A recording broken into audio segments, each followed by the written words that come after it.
Oh. Check the stream.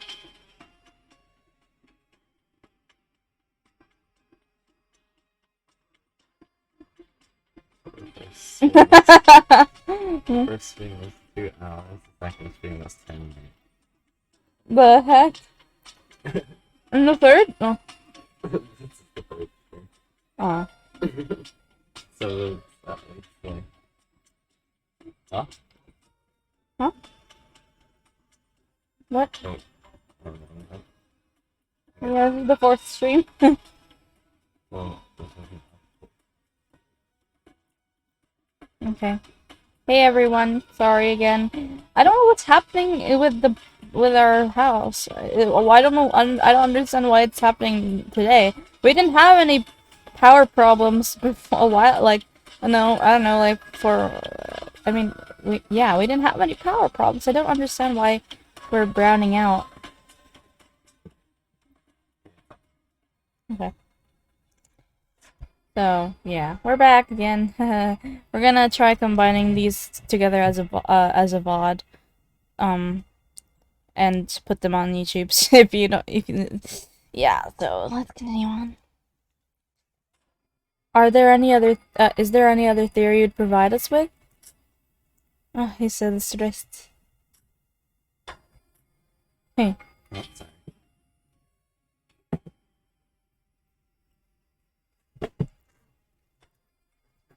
Wait a sec. Wait a sec.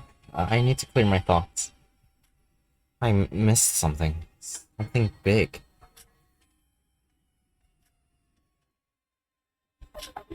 Is this? No, it can't be. Our two brains are stumped. Please give it your all. We're all counting on you. This case is honestly so complex that even I cannot get a good grasp on it. Oh, no. We're doomed. I knew we needed Kokoro. If Kokoro was here, she would have solved the case immediately. If only she hadn't been killed. Iroha, would you please shut up? We're all doing our best, but... I'm tired. I want to go home. Mama, Papa.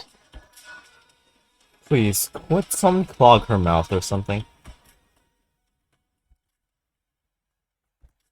Okay, I hate that spray. It gives me chills for some reason. We have been through 2 class trials.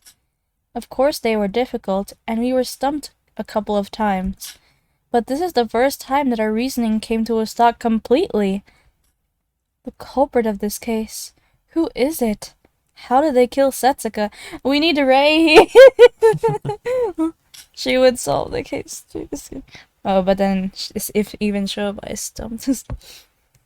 Even Kanade, who is the smartest out of us all, is having a hard time coming up with a solution.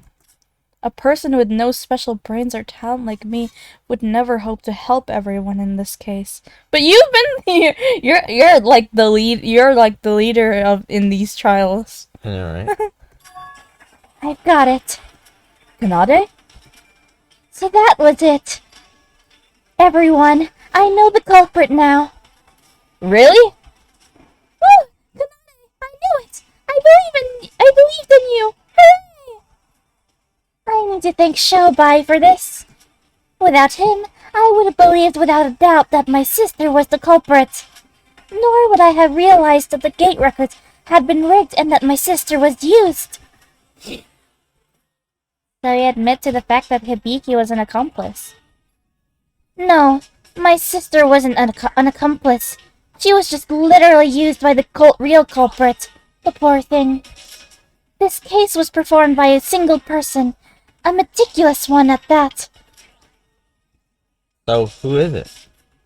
Let me spell out the clues to you. Follow along with me, everyone. First, just as Shobai said, they are left-handed. And they provided us with a false testimony so that my poor sis would get... Wait! Oh. Oh, I know where this is going. So that my poor sis would get suspected. And they had an alibi during the parade, so they could freely move around the monorail. I'm sure you've all realized who I'm talking about, right? Left-handed. False account. Has an alibi during the parade. The person who fits all of the criteria is... What's happening? What the heck? The person who fits all of the criteria is... Iroha Nijiwe. It has to be you. Hooray for Kanade! She has easily tracked the... she has easily tracked down the culprit for us! What? I find it hard to believe. You think someone this stupid was gonna... Well, that was... Oh, this is intermission! Okay, so we're now halfway through. Wait, I can't Bro! It's in 6 minutes. Whoa! What the heck? Okay.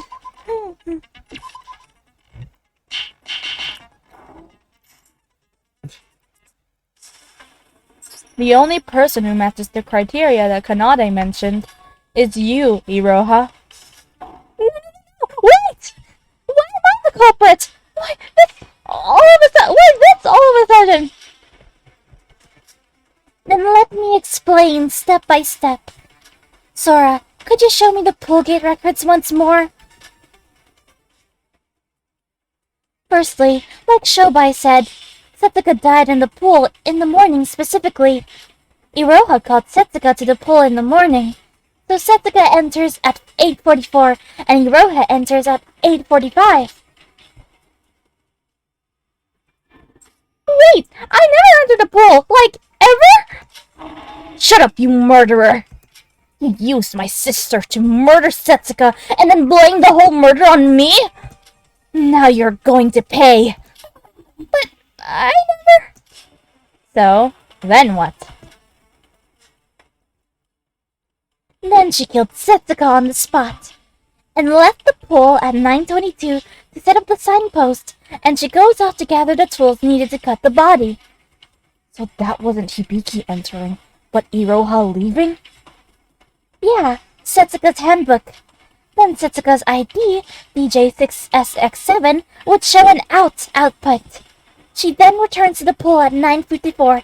This time, she has to use her own handbook. Oh, so nobody was in the pool since 9:54. She's going with the same logic as Shobai, but I see that this approach also makes sense.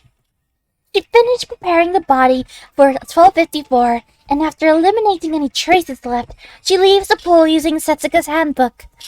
By doing this, Iroha will leave the pool, but an in output will be saved according to the records. Wait, let me get this straight. Shobai's theory was that the corpse was cut up between 12:53 and 17:54, right? And you're suggesting that it was instead done between 9:54 and 12:54. Yes, three house should be just enough time to do the job. And by this 3 hours, okay. 3 hours. And by this way, we solved the mystery of why it took 3 hours just to bring dismemberment tools. You're right. Shobai's theory was acceptable, but not being able to explain 3 hours is a bit weird. Then the dismemberment process was already done by 12:54? But doesn't that leave too much time until we found the corpse? Listen carefully. I'll explain everything. 12:54. Iroha kept all the corpse pieces into one place before leaving the pool. Later, at 17:24, she uses her handbook to in herself to bring the corpse pieces out. And 1 minute later, 17:25, she uses Setsuka's handbook to leave the pool. We can now perfectly explain the gate records of the pool by this logic. Whoa. Oh my gosh. Okay, so Setsuka goes in, Iroha goes in, then uses Setsuka's to go out, and then uses her own to go out. in but out. Question mark. Well, then then she uses Setsuka's again to go in to go out. But the record's still in. Then Iroha goes back in with her arm and Setsuka out.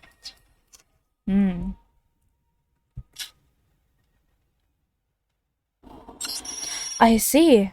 So it was possible to rig the records even without an accomplice.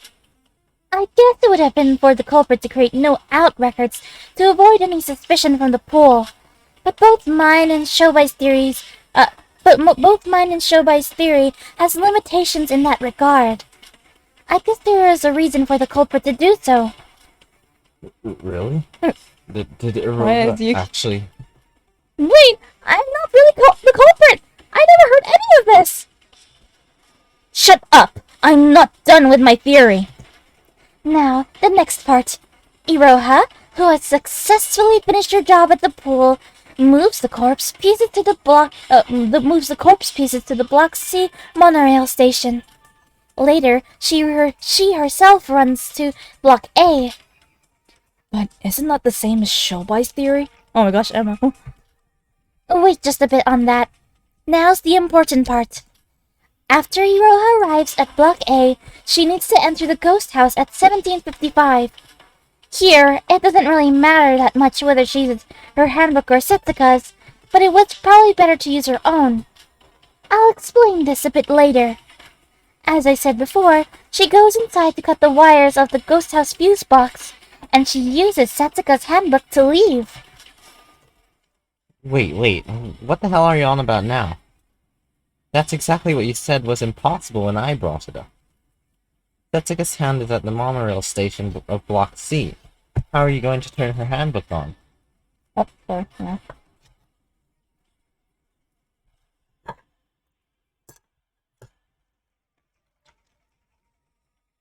Wait. I was going to ask that too, but I guess it was faster. The theory you're trying to propose just substituted the culprit from you to Bubblehead. With everything else, you're basically saying the same stuff. Honestly, can you even hear yourself? You just have to carry the hands, right? But Kanade, didn't you yourself say that was impossible? Oh! By saying he beat you? It would be impossible for Sis, but definitely possible with Iroha. Iroha actually has a pretty handy tool to hide the hands. And what's that? Her hat. What? Both Sis and I have no ideal space to carry the hands without being seen. The pockets are too small to shove the hands in, and if we tried to hide it within our clothes, it would stick out and seem unnatural. You need to both not be seen and also be able to pull it out whenever needed. This is the case where every minute and second matters. The hand must have been readily available whenever the situation called for it. And you're suggesting that the hiding place was Iroha's hat? If you put the severed hands on your head and put the hat on top, you would hold it in place and it wouldn't seem unnatural. Not only that, but you could also pull it out whenever you wanted to turn the handbook on, so it matches every condition I've just mentioned. And technically speaking, Iroha's hand isn't a tool, but an attire she always wears, so she wouldn't cause any suspicion as well. Oh, hat, okay. So basically, she put the hands on top of her head. Why would I do such a horrible thing? And the one who entered the ghost house was Hibiki, not me! I saw it with my own eyes! That's exactly why I'm suspecting you, Iroha. If you perhaps lied about seeing my sister, you have no alibi. But I'm not the one! Hibiki, tell her the truth! I don't know. I can't remember. Shobai, is there anything left bothering you? I'll take that as a no. Then, let's continue. Iroha causes a blackout at the ghost house, then moves to the Block A monorail station. When the monorail resumes its operation at 18 o'clock, she rides it back to Block C to move the corpse. That part is the same as Shoubai's theory. The important part. Iroha must have hid the body parts near the ghost house. The place that I suspect is the small park in front of the ghost house. Perhaps in one of the bushes there. Wait, but then we're stuck at the same place as before. You guys searched Block A, and so if somebody had hidden that kind of stuff... Yes, that's why I'm suspecting Iroha. It was Iroha who investigated the park area. Oh! Shobai said it just now, didn't he? That all the culprit had to do is hide the corpse in the place they were supposed to investigate. While I was unable to do so because I investigated the place furthest away from the ghost house. The part that Iroha investigated was right across the ghost house. In terms of distance, she'd have no problems. She just pretended to investigate, and she lied about there being nothing? Just like Shobai said. Liar! Liar! Pins on fire! Exactly what part am I not making sense to you? But, it was you who told me to investigate the park area! How was I supposed to know beforehand that you would assign me to that place? I see. That was my bad. But I had no idea you were the filthy culprit back then. However, even if I told you to investigate some other place, wouldn't you have volunteered to investigate the park? What? Anyway, Sora investigated near the ghost house, so the only option left for you was probably the park. So that's why you chose that place. It was a pretty smart act, considering it was coming from Iroha. You deserve some praise.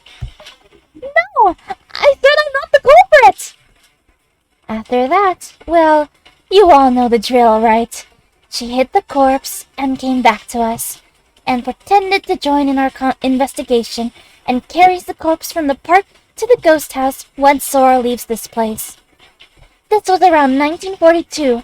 Since the last time she used the ghost house gate, she used Setsuka's handbook. She used her own handbook to enter the ghost house. The way she'd be able to that way, she'd be able to create an ID from around 1750 without an out record. Also, from here on out, speed is key. As such, since it'll be difficult to use Setsuka's handbook, so she would have used her own handbook for convenience. This is why I told you before that Iroha would have used her own handbook first.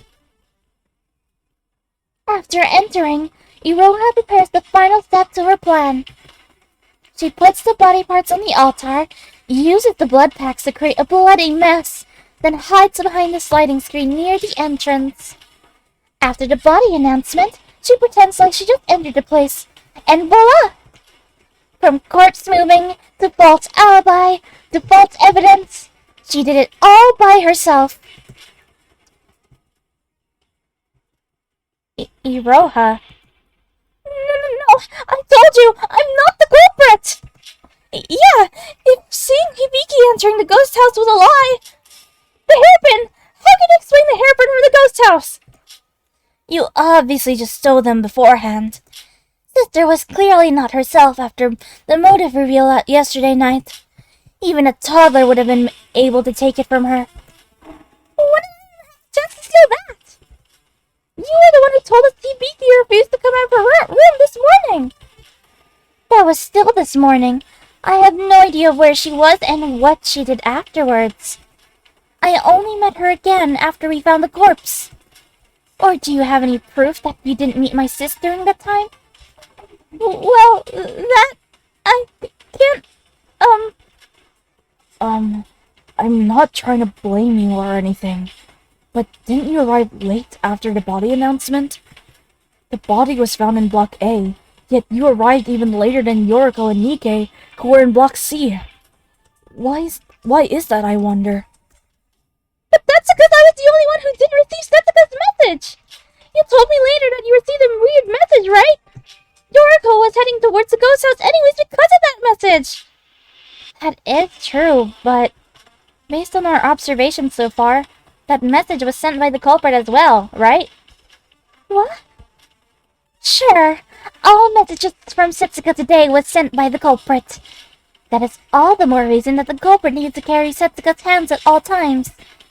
As I said before, the only person capable of easily transporting Setsuka's hands is Iroha. Well, this is... So Iroha really did?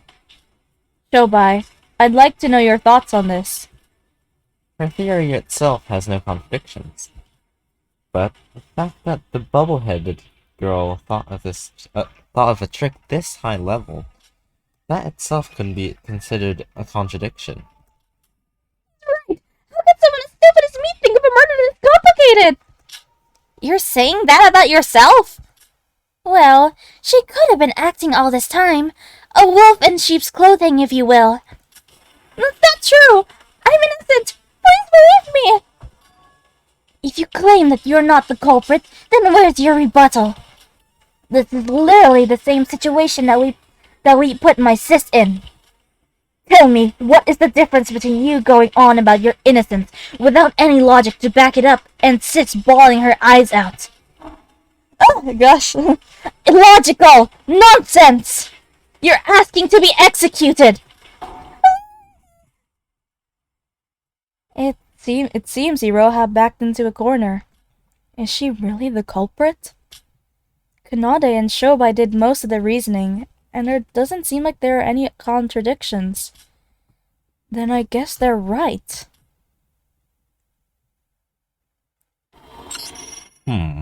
Silence from both the attacking team and the defenders. Have you come to a conclusion? I'm sure you're all aware since this is the third class trial, but you cannot take back your decision. Now then, everyone, vote for the culprit with the switch in front of you. Will that answer be the truth, or not? Will we have an Ace Attorney moment where you're like, objection? It's good. Now vote! Objection! No, it's Objection! I knew it was gonna. Objection! I knew that was gonna happen. I called it. What? Interrupting the voting again? What is it, Mikado? Something was bothering me all this time, and I finally know what that is.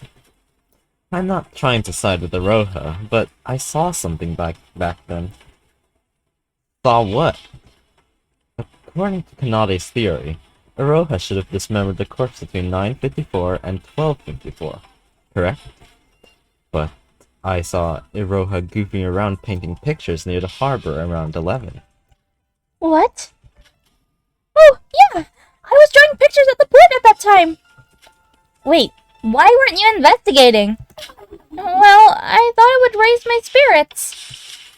That isn't the important part.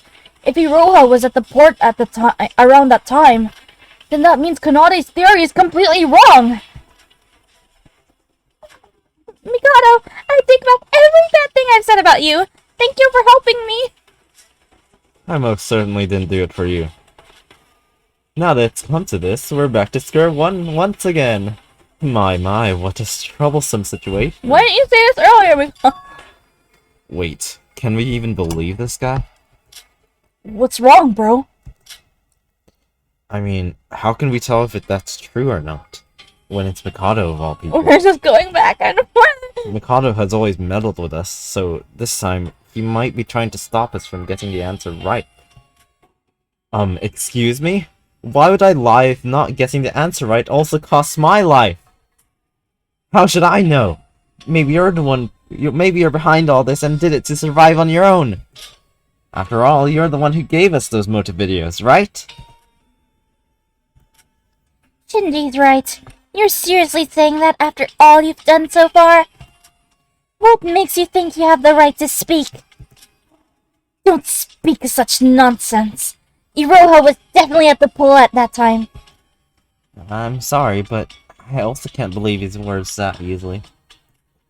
If it wasn't for his testimony, Kanai's theory is perfect. But he doesn't gain anything by lying out of this. Can I? If it was anyone else, Shobai even, I would have at least tried to believe it. But Mikado? Am I that untrustworthy? Of course! You're the mastermind for crying out loud! Technically speaking, you're the reason we're doing this trial in the first place! Just this once! Please believe Mikado! No! Please believe in me! I really am innocent! I would rather place my trust on dogs dropping than on him. How cruel of you all. At least take this seriously. Is Iroha really the culprit? Iroha does seem like she's telling the truth. Of course, it could be her acting. Mikado is saying that he saw Iroha in the morning. I should think of something as well. Think of any information regarding Iroha. What if it's the coffee? That could be the missing key to solving whether or not Iroha's the Blackened. Oh. This is here? Oh, okay, this one. I hate this. Oh god, I hope it's not in Korean. Oh no. Probably not. Yeah, probably. Because it hasn't been. For a while. What? I'm confused. How do you pass that? Like geometry, that's actually. Okay then. Now.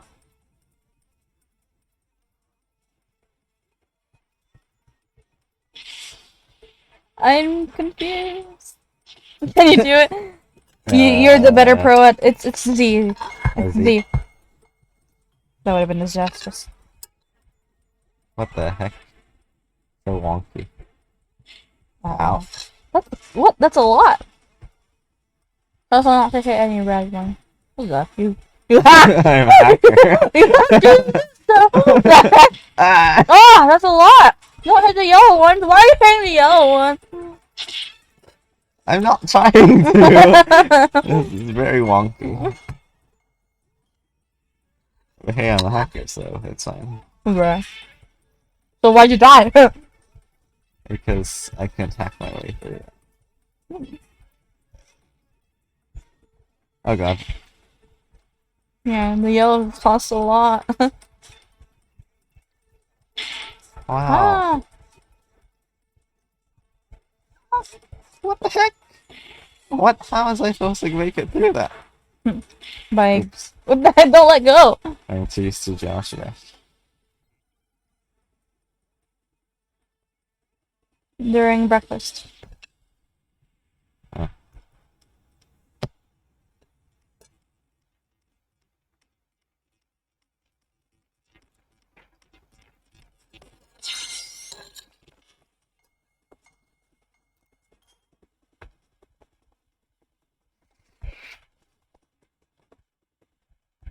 Why is the person evil? What? The person who did this is evil. I know, right? Careful not to hit. No! What? How is that supposed to work? Alright. The heck?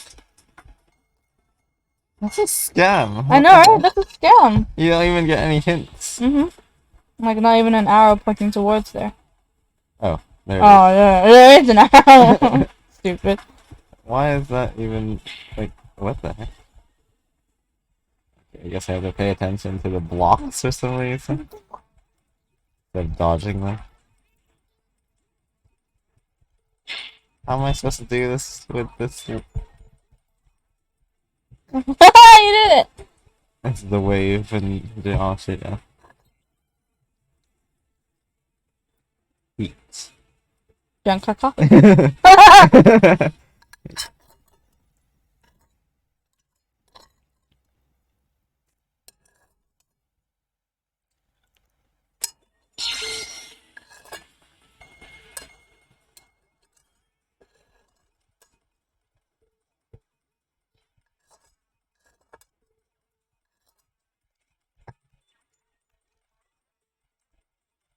Oh.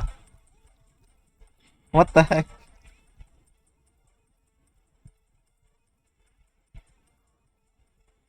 I don't know why I did that. I'm a hacker. I'm a hacker again. Remember. I passed this through 2 blocks. I knew it! I knew it! mentioned the coffee earlier. Turned super. I'm right. I was right. I knew the coffee had something to do with this. Okay. Interesting. Yeah. So the goal was really to frame my Roha from the start. Interesting.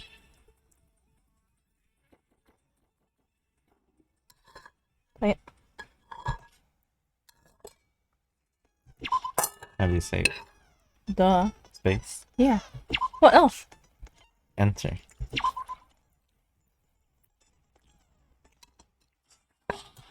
Wait, everyone. What's wrong, Sora? This chest came to me, and it doesn't have anything to do with Mikado. But Iroha may not be the culprit. Thank you! What? What's up with you?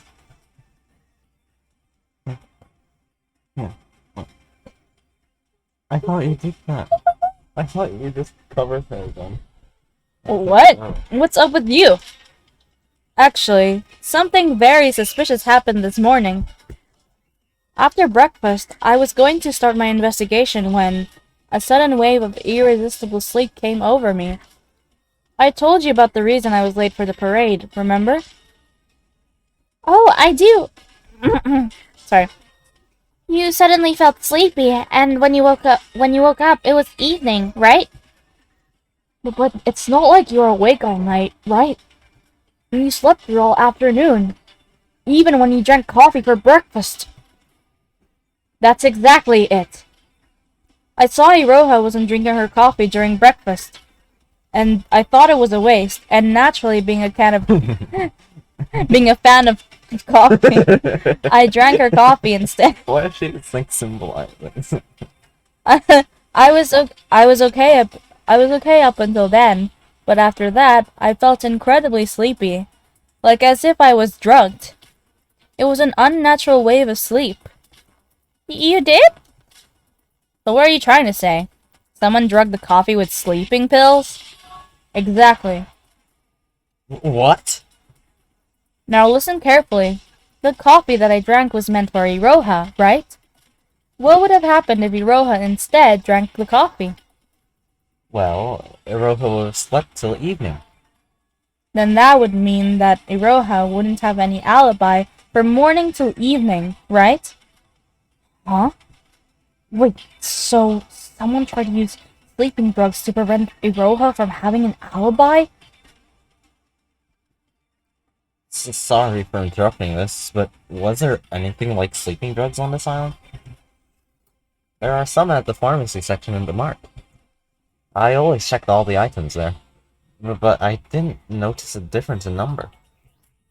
Do you open the packages and check the insides? Well, I can't. It would take forever if I did that every day. For a cup of coffee, one pill should be enough. They probably didn't need to take the whole package. Anyways, let me get this straight. You drank a cup of coffee that was drugged with sleeping pills. But why would someone prevent Iroha from having an alibi? What would they gain from that? Wait, I know! There was someone who would benefit from all of this. Someone who was trying to frame Iroha by preventing any alibis. Right. If Iroha is the culprit, it doesn't make sense that the coffee she was trying to drink was drugged. If Iroha is not the culprit was the person who was trying to make Iroha drink that coffee. Wait, if Sora drank the coffee that was originally intended for Iroha, then Iroha being outside during the morning was something unexpected even for the culprit, right? That's right. So Mikado's account of seeing Iroha around 11 is something entirely possible. How could you not believe me? I am so disappointed in all of you. Now, hold on, if Iroha's not the culprit, then the real Blackened is... It's something that just came to me. But if we use this info and reverse the thought process, we can easily track down the culprit. The culprit's identity. The culprit is someone who had drugged Iroha's coffee. The culprit is someone who is trying to frame Iroha by erasing her alibi. Someone who was trying to frame her just now. We have to do that again? Can you feed the book?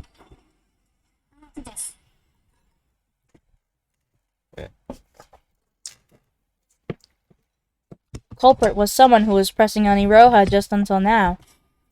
Kanade Otonokoji, it's you!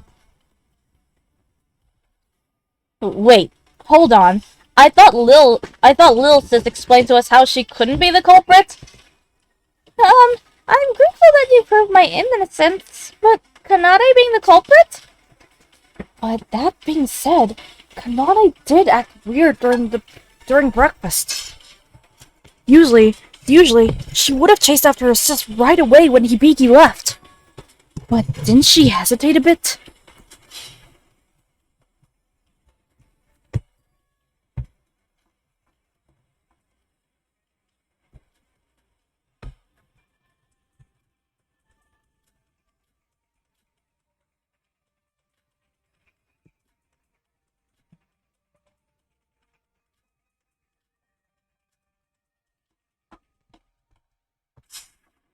She reluctantly followed when Setsuka told her to. I assume that is to make sure Iroha drank the coffee. That is to make sure Iroha drank the coffee or not. Unfortunately, unbeknownst to Kanade, it was Sora who actually drank the coffee. If Kanade really is the culprit, and considering her personality, she would have made sure that Iroha did in fact drink the sleeping pills. But how is that possible? Just how unlucky can you get? Well, aren't all matters like that? Something that shouldn't happen somehow did, while something that should doesn't happen at all. Bullcrap! What? Shobai, and now you... What is with you people and trying to frame me as the culprit? I shared my theory, showed you the contradictions, through my reasoning, proved that Iroha is the culprit. Just how much rebuttal would it take for you to be satisfied?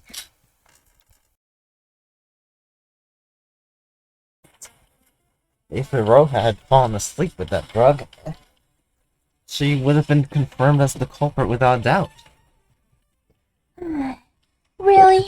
Do we have to take the long way? Alright, fine. I'll show you. First, the fact that the coffee was drugged is a stretch. It's not like I was the one who prepared the meal. How could I have drugged the coffee that Mikado had prepared? It isn't impossible. Teruya would know just how quickly Mikado prepares our meals. Oh yeah. Sora and I arrived early in the morning for breakfast a few days ago. And the meal was prepared even before the morning announcement. Oh yes I do. You know what they say. The early chef the early chef dominates the culinary world. I prepare the food way in advance before you even wake up. You heard him. So if you just arrive at the diner before everyone else wakes up, you would have ample time to drink Iroha's coffee for. But you wouldn't really know where Iroha will actually sit, would you? That probably isn't the case because I usually sit at the same place. In fact, most of us usually sit at the same place every morning, don't we? True. Unless the seat owners died and unless the seat's owner died and someone sat there instead, that was usually it. After hearing what you lot have to say, things start to make sense. The 3 hours of space between 9:54 and 12:54. That was time deliberately left blank by that girl to frame Bubblehead. So that she can say it was time Bubblehead spent on dismemberment. Just how unlucky can you get? Bubblehead was actually seen by Mikado Sonoji. By the irony of fate. Didn't Iroha just mention that it was Kanade who was assigned to look around the park near the ghost house? Come to think of it, perhaps that was also something she did in advance to frame Iroha. That's not all. Iroha wasn't invited to the chat room that was created from Setsuka's handbook. They probably separately told Iroha to come to the mirror mansion so that Iroha could see Hibiki entering the ghost house, and later claimed that Iroha was lying, making everyone suspect her. Told ya, the culprit is Kanade and Shinkoji. Obviously, that bubblehead can't come up with a trick of this level. He's making fun of me, isn't he? Hold on, this trial's a bit tough. The culprit keeps changing. I don't know who's telling the truth or not. I know, right? One thing is for sure. Sora consuming the sleeping pills and Mikado witnessing Iroha can't be coincidences. And the one who orchestrated that was Kanade. So, Kanade really is the culprit? I feel like that's the third time. Oh my god. Just replace it with Hibiki or Iroha. Kanade. Kanade. Okay. Okay, yes, yep, yeah, alright, sure! Kanade? Yes, it seems like you used your damn stupid brains to reach a conclusion. As you said, I don't have any logical rebuttal against this.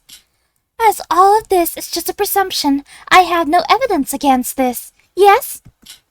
But being the generous and merciful, I will go over your stupid delusions. Yes, suppose I did drug Iroha's coffee, yes? Then, how about we go back to when Shobai was suspecting me as the culprit, yes?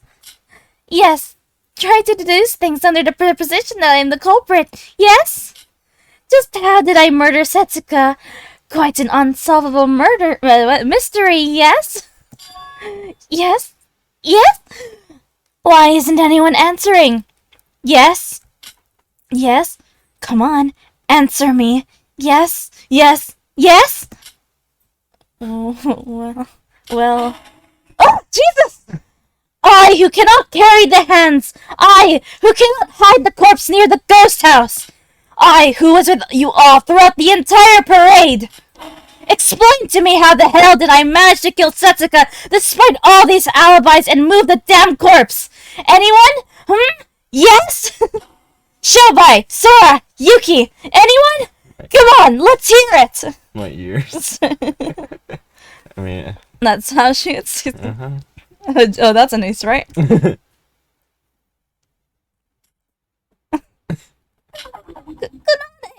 you're scaring me! Oh, my dear sis. Relax. There's no way that I'm the culprit. You're not the culprit either. We're completely innocent, so there's nothing to worry about. I'll solve everything for you. I will. Nobody spoke another word. Was it because we were intimidated by the sheer insanity of Kanade? Partly that, but Kanade wasn't just raging upon us without any logic. It was completely different from the breakdowns of all the other culprits. There were simply just too many contradictions to point her as a culprit. Even if she really was the culprit, her defense against that truth was too hard for us to break. My, cat got your tongue. Everyone, try to focus. Maybe we've all missed some sort of clue. I don't want to die just as much as you guys, so let's start this over again. Now, let's put our heads together on this. It's Sorry. I blinked. Okay. It's impossible. There are... it got Yuki off. It's... Why did that genuinely sound like Yuki? It's impossible. There are too many contradictions if we assume Kanade's the culprit. Maybe Kanade really isn't the culprit. And of course, me too. Wait, what about the... Alan, you're the one who flew up there. Shh. Wait, what about the deal with the sleeping pills? If Kanade wasn't the one who drank the coffee, Then who was it? I honestly think it's possible that Sora could have lied about this and just slept through the entire day. We only have Sora's words to back it up, right? But if Sora was lying, then there goes my account's credibility again. As if you had any credibility to begin with. But that isn't the only thing that made Kanade suspicious. Colin. But that isn't the only thing that made Kanade suspicious. You said you read. I know, I was just trying to say it again without the chirping.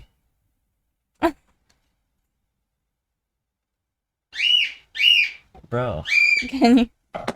Sorry. Be right back. Hold on.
Hello there. She screams again, then, oh, interruption again. Yeah, sorry.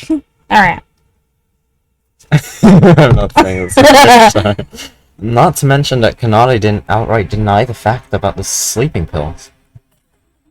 I have no idea what's going on, and who's right or wrong. Shobai, any ideas? I thought you saw me as Tinker. Now you're running back to me because you're out of ideas? Well, the main problem is how the culprit was able to move the corpse to the ghost house.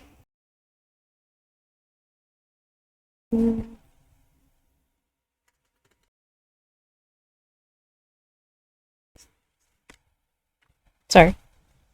Hey, I didn't get cut off. If we think about the whole timeline, the concept of hiding this corpse in Block A is entirely impossible. Still, they must have used the monorails. But we've missed something here. Something. Yeah, I can't check the bullets. I definitely... How? This is such a complicated case, I wouldn't have gotten it just from the evidence itself. Mm.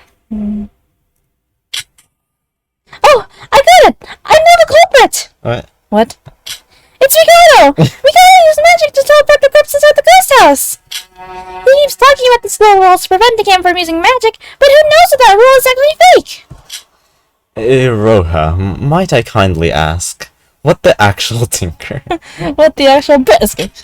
Or maybe there's a secret passage that they use to transport the corpse? Iroha, maybe it's best that you stay quiet.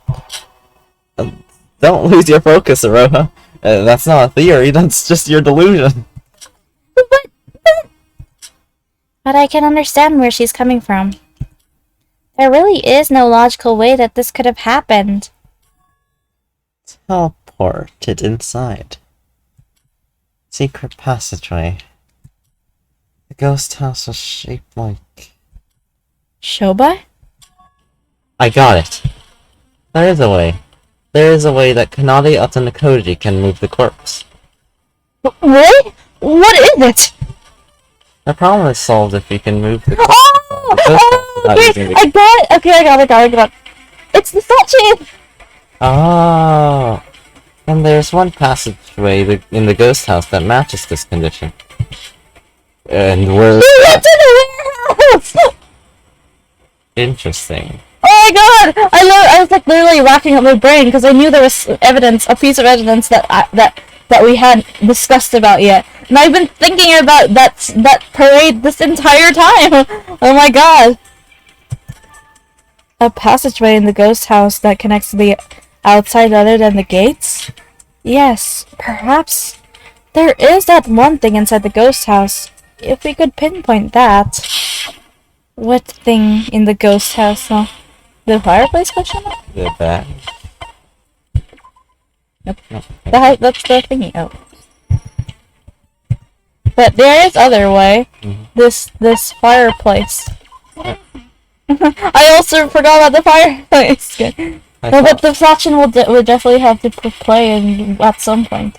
Transferring the body or something. But Kanale did go into because the question was, how did they move the body from the place to the ghost house? So if you take account to the warehouse, then since the Sachin dolls from point C, and during the parade they go to point A. Yeah, that makes sense. The chimney. What? Shobai, are you perhaps referring to the chimney? There was a fireplace at the ghost house. If there's a fireplace, then that means there was a chimney that connects it to the outside. Wait, did we not deduce that earlier? I thought we did talk about the fireplace at some point. Bingo. If you throw a corpse through the chimney, the corpse would get thrown down to the fireplace. If the fire was put out, it wouldn't stand out, and it would be near the altar as well. The chimney? You're kidding me, right? What an outstanding turn of events! By throwing the corpse in through the chimney during the parade, you don't have to hide them beforehand. Whoa, really? What about the Sachins? The parade has to go at some point, right? But, what do you mean you don't have to hide them beforehand? You can enter empty-handed at 1942 after the white-haired girl leaves the ghost house. Wait, so, huh? I'm kind of confused at that part of it. What does he mean by you don't need to hide it beforehand? Wouldn't you still need to take the body with you? Because Kanade was there with Hibiki. I mean, Hibiki wasn't there anymore. But, you know, Kanade was there looking in the warehouse, like she said earlier. That's where my theory comes into place. But, so... I'm imagining, what is the ghost house? I have no idea, but the chimney is up there. Yeah, I was thinking that they threw the body parts on the chimney. Near the chimney. So you'd like throw the body parts, and then we just need to... something about that. Anyway, let's see what Shobai says. The corpse is already in the fireplace, so you just have to move them to the altar and flood the place with the blood packs. Just in case, so did you search the fireplace when you were investigating this ghost house? Okay. No, I didn't think that Setsuko was dead at that time. So I investigated places that a living human being could naturally be. Not to mention that it was especially dark near the fireplace. Alright, so no contradictions there. How this, twins? Any counts for you? Let's see you sing and dance around this one. Oh. There's... Huh? Huh? Nothing. What did you say? I just said, oh. Why did you say, oh? Huh? Because we didn't expect this. Oh. You remember these? Okay. What was the... Yeah, we didn't even see it. Huh? I didn't even get a chance to see. Oh. Dang it. They're too late. Let's just read. That's the name. Oh. The culprit threw the corpse inside through the chimney. But is that actually possible? Nope, it's absolute nonsense. There weren't any clues left in the fireplace. Okay. We don't even have to discuss the clues. Do you have any idea how would you throw a corpse into a place that high? I guess the culprit rode a plane or something, yes? I honestly agree that is a bit too far. My magic could have pulled it off, sure, but I am bound by these cursed rules. Would you stop distracting us with nonsense and just shut up?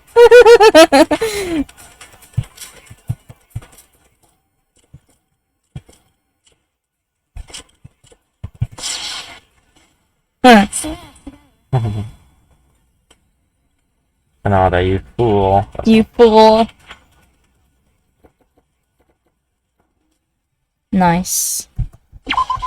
Still wondering when that section comes into place, though. Because we have it as evidence. Wait a second. About that fireplace. There was a suspicious black plastic bag near the fireplace. I'm not sure what that could be, but I'm positive that it wasn't there from the start. Plastic bags near the fireplace? What's the deal with that? If we deduce it based on Shobi's theory, that bag would probably be the one that contains the body parts. Wait, what? The fireplace was always lit, at least until the culprit turned it off. If that bag was there before, it would have long burnt away. So the bag was put there after the fire was put off. In other words, the day of the crime. There is other evidence that they threw the corpse through the chimney. The ghost house is pretty higher than you think. If the corpse fell through that high of a height, there must be some traces left on it. Oh, the fractures! I knew there was like some sort of like falling involved, obviously. Traces on the body. If the culprit threw the corpse onto a place that high, the corpse would definitely have some traces of it, and that evidence is the bruised corpse. You're talking about the bruises on the corpse, right, Shobai? You bet. Bruises? While Setsuka's body was cut into pieces, each piece had some traces of bruises. It even said so in the Monocro file. If the body fell straight through the roof like Shobai said, it would be natural that there would be a few broken bones here and there. Conversely, there would be no explanation for those bruises if it didn't fall through the chimney. The murder weapon was something sharp, so it's highly unlikely that those bruises would have occurred otherwise. What nonsense are you on about? The chimney? You guys said it yourself! The ghost house is pretty tall!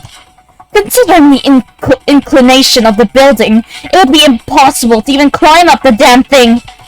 So how would someone manage that? I honestly have to agree. After all, the ghost house is the tallest building out of everything in Block A. There's no other place taller than the ghost house, so then how would you manage to throw something onto the top of it? There is one place you can reach higher than the ghost house. What? Someplace aforementioned in my theory. The monorail. The monorails go right past the ghost house roof. Are you seriously suggesting that they threw the corpse while riding on the monorails? No, I'm not suggesting it. It's the only possible way. The heck? I'm sorry, but this isn't a fantasy world. Or would you like me to get you incarnated in another world? Yeah, about that. I have someone otherworldly right next to me.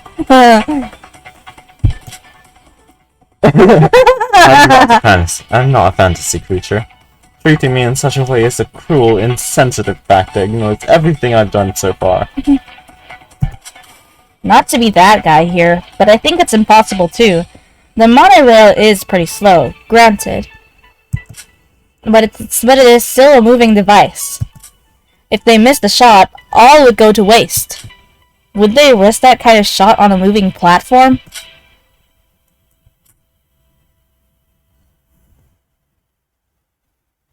The darts. It's because Kanade was the ultimate the semi-ultimate Oh is yeah, right. The semi-ultimate. thrower. Kanade is actually the ultimate basketball player. That was me. Throw the corpse at the chimney when the monorail goes past it. Is this truly possible for a human being? And the high schooler of all people. If there was any proof that this was possible for Kanade, then Shobay's theory would be basically confirmed. Let's trace our memories back. Let's recall any memory related to Kanade's physical abilities. Okay. You're ready. You're gonna have to help me memorize. I know. Oh wait, no.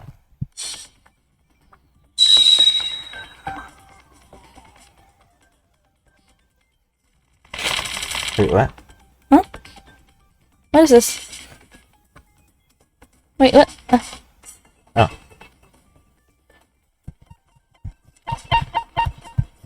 Lucky B. I don't know where the B was. Shoot. Oh. Well, this is a B. So, this? What the heck? Nope. It's a key. Oh, hey.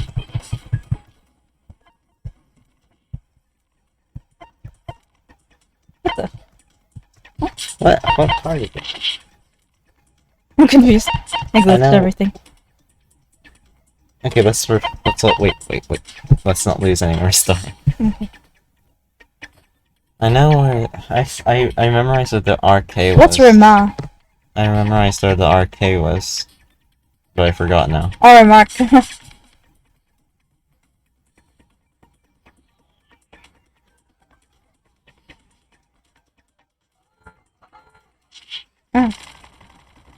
B. RK. Okay. So it's here.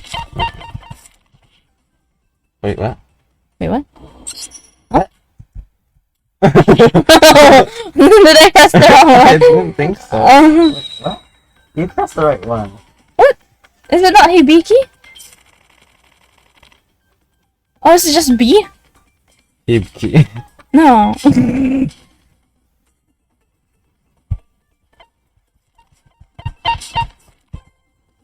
This is where B is, right? Mm-hmm. What? Sorry. I'm stupid. Where's the other? Wait. These two are the B's. What? What? I'm confused. What? We pressed that. That's what we missed. Huh? Bruh. Bro. It's like the Aroha thing. Yeah, the Euro thing in the first try. Bro. I'm so sorry. Oh gosh. Oh yeah, there is proof. It might have been possible to throw the corpse into the chimney for Kanade. What? Really? Hibiki. Hibiki, listen to me. Huh? What?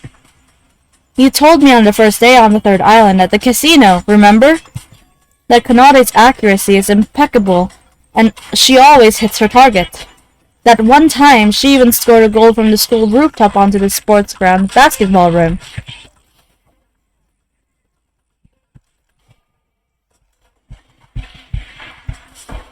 Semi-ultimate thrower.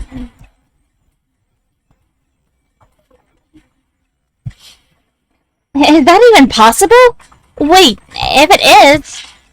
Yes, throwing a corpse into the chimney while on a monorail should be a piece of cake. I never knew Kanade had such an ability. I never knew Kanade had such an ability. Is that really true, Hibiki?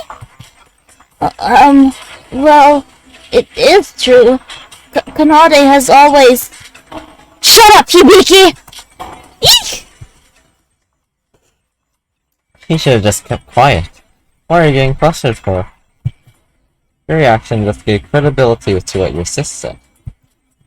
Come to think of it, Kanade looked a little flustered with that remark. At that time, I thought it was because she couldn't keep up with Hibiki's pace. But thinking back now, she might have already thought of this plan way back then. Way back then? That was a few days ago. So she was already planning to murder someone even then? That would mean Kanade thought of this trick as soon as she understood the structure of Satsuki Land. Aren't you the scary type? You didn't even need the motive. If that's true, then it's actually possible for Kanade to commit the murder. Actually, the only one who has those abilities amongst us is Kanade. So the murder would be impossible for anyone other than Kanade. Kanade! Stupid sis. Well, sure, I'll let that pass. It doesn't matter, really. Even if I had used that method to move the corpse inside... Tinker? What's happening? Even if I had used that method to move the corpse inside the ghost house, the monorail was active during 18 o'clock to 19 o'clock, the only time possible for the culprit to throw the corpse. But have you all forgotten? That time was when the parade was going on. Oh, that's right. Come to think of it, Kanade watched that parade with us. So it wouldn't make sense for her to also be on the monorail throwing corpses at that time. Why is this? You said that so, like, nonchalantly, like it's a normal thing to be throwing corpses. Multiple corpses. We ourselves are the witnesses. But wait, that means we're stuck again? Did Shobai make another mistake? Wait, but Miss Little Sis didn't deny the chimney theory. To be honest, the reaction she just showed wasn't something from a totally innocent person. I'm not the culprit. I just didn't feel the need to object every single detail. I have an alibi, after all. It seems like we've hit yet another roadblock. The Sachin dolls! If you're gonna act like that, two can play that game. Everything would make sense if she was able to ride the monorail at that time, right? I told you. I was watching the parade. The others there are all witnesses. But was that really you? What?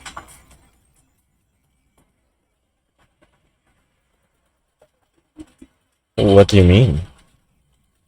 Stupid tinkers. You got fooled once last time. It's literally the same trick, tinkerheads. Last time? You mean when Emma disguised herself as Kokoro? That's right, bubblehead. Oh, they did the good old twin switcheroo, didn't they? Don't you all get it by now? Recall who I suspected as an accomplice with Kanade Atakoji.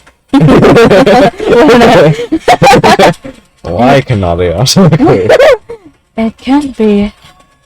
Hibiki disguised herself as Kanade? What? No, wait. It isn't entirely impossible. It isn't entirely impossible. It actually makes sense. Hibiki and Kanade are identical twins. A bit of a disguise and no one would be able to tell them apart. Hibiki doesn't have an alibi today, so if she was disguised as Kanade, then the person without an alibi throughout today was actually Kanade. We should double check just in case. Has anyone seen Hibiki even once after morning? Nobody? I hope you're not just ignoring me this time. The case had already started this morning. Of course, no one has seen him. Of course no one has seen him. Of course no one has seen him. They basically switched their alibis through the sky. The first time we saw Kanade after breakfast was during the parade. The Kanade we met there was probably Hibiki. The real Kanade was riding the monorails, moving the corpse. Admit it, Kanade Goji. You're not just some ordinary high schooler. You're smart, cunning, and careful. Even more so than me. Beats me why such a talented girl is in a band for some reason. But you let your guard down. Sure, you put up a pretty high wall, but you've left some holes here and there. Well, my turn is over. It's yours now. Any rebuttal? I haven't had such a battle like that in ages that it was honestly a bit fun. Though it hurts my pride that I had to get some help from the likes of you all along the way. So you're admitting that? I thought you would try to take all the credit. Hey. Okay. I told you, I'm a calculative guy. We all die a happy death if I make a mistake while I stubbornly press on with my theory. It's much more efficient to give up your pride and put your brains together in these cases. To think that you'd be on the same wavelength as us. I think this is the first time you've spoken this much. But it doesn't change the fact that you all were hopeless as crap until I took over the stage. You had to rub it in.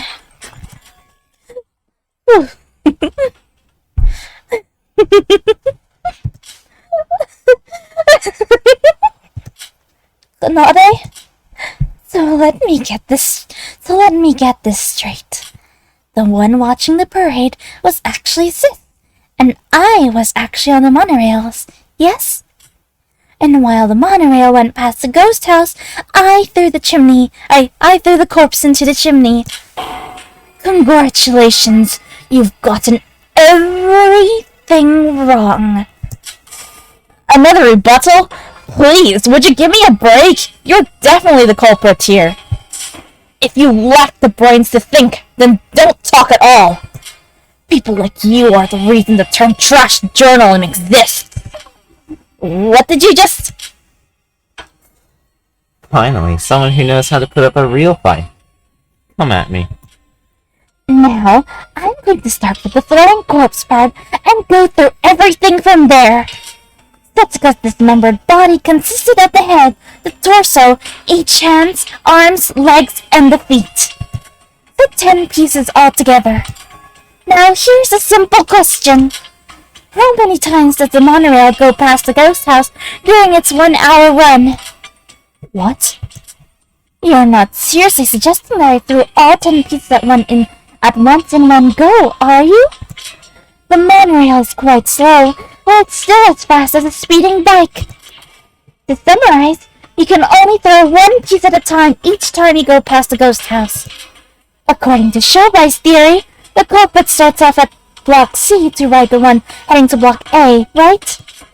They throw their first piece here, and after 15 minutes where it takes a round trip, they throw the next one.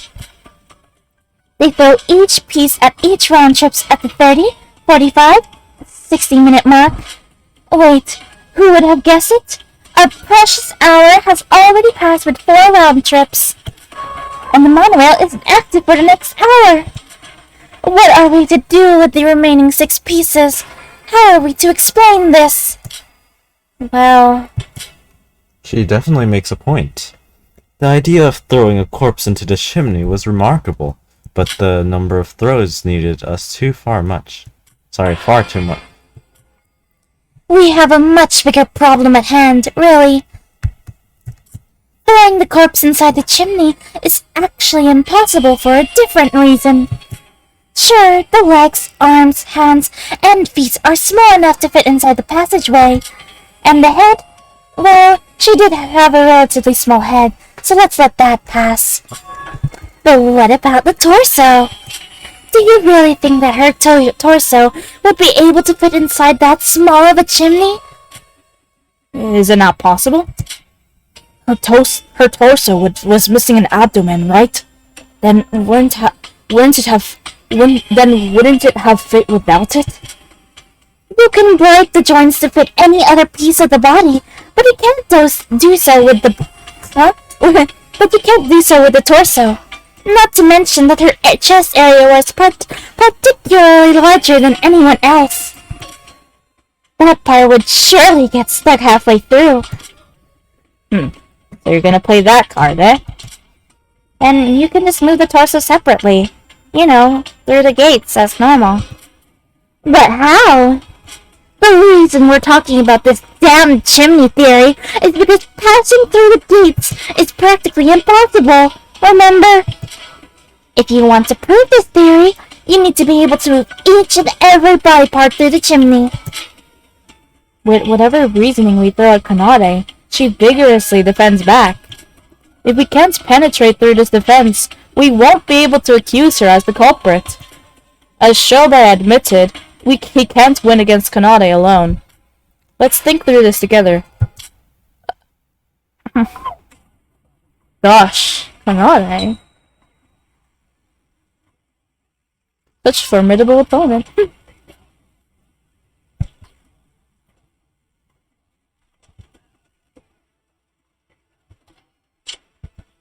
The torso does not fit in the chimney. In other words, you would need to move the torso in a different way. Of course, such a way doesn't exist. You could have just taken the torso separately. While Kanade is busy throwing corpses, Hibiki moves to the ghost house with the torso. Impossible. I was watching the parade then. Even if that was just a disguise, at least one of us needs to watch that parade. But then by that logic, who's the person that watched the parade? What if she separately took the torso and hid it somewhere in Block A? Impossible. You can only throw 4 pieces total. There are 6 pieces excluding the torso, so there's too much risk. Then we're out of any options. If we include the chimney theory, there are no other ways to move the torso. And even then, even the chimney option is made impossible by tomorrow's schedule.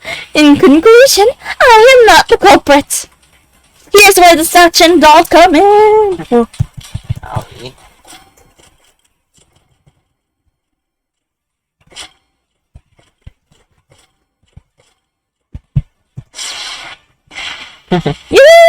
Yeah!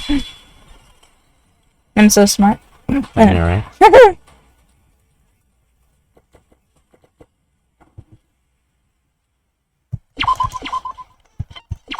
Alright, let's go.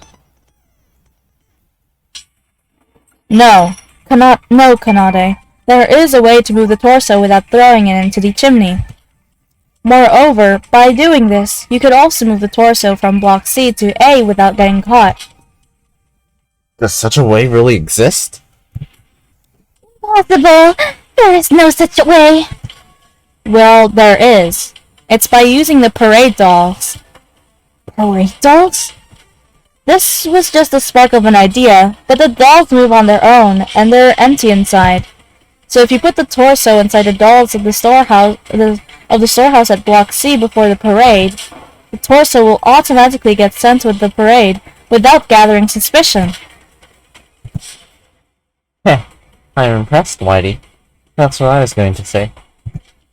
In addition to what she said, the torso would inevitably arrive at Block A's storehouse after the parade, which is exactly the place Kanade of Funakoji was supposed to investigate during your search.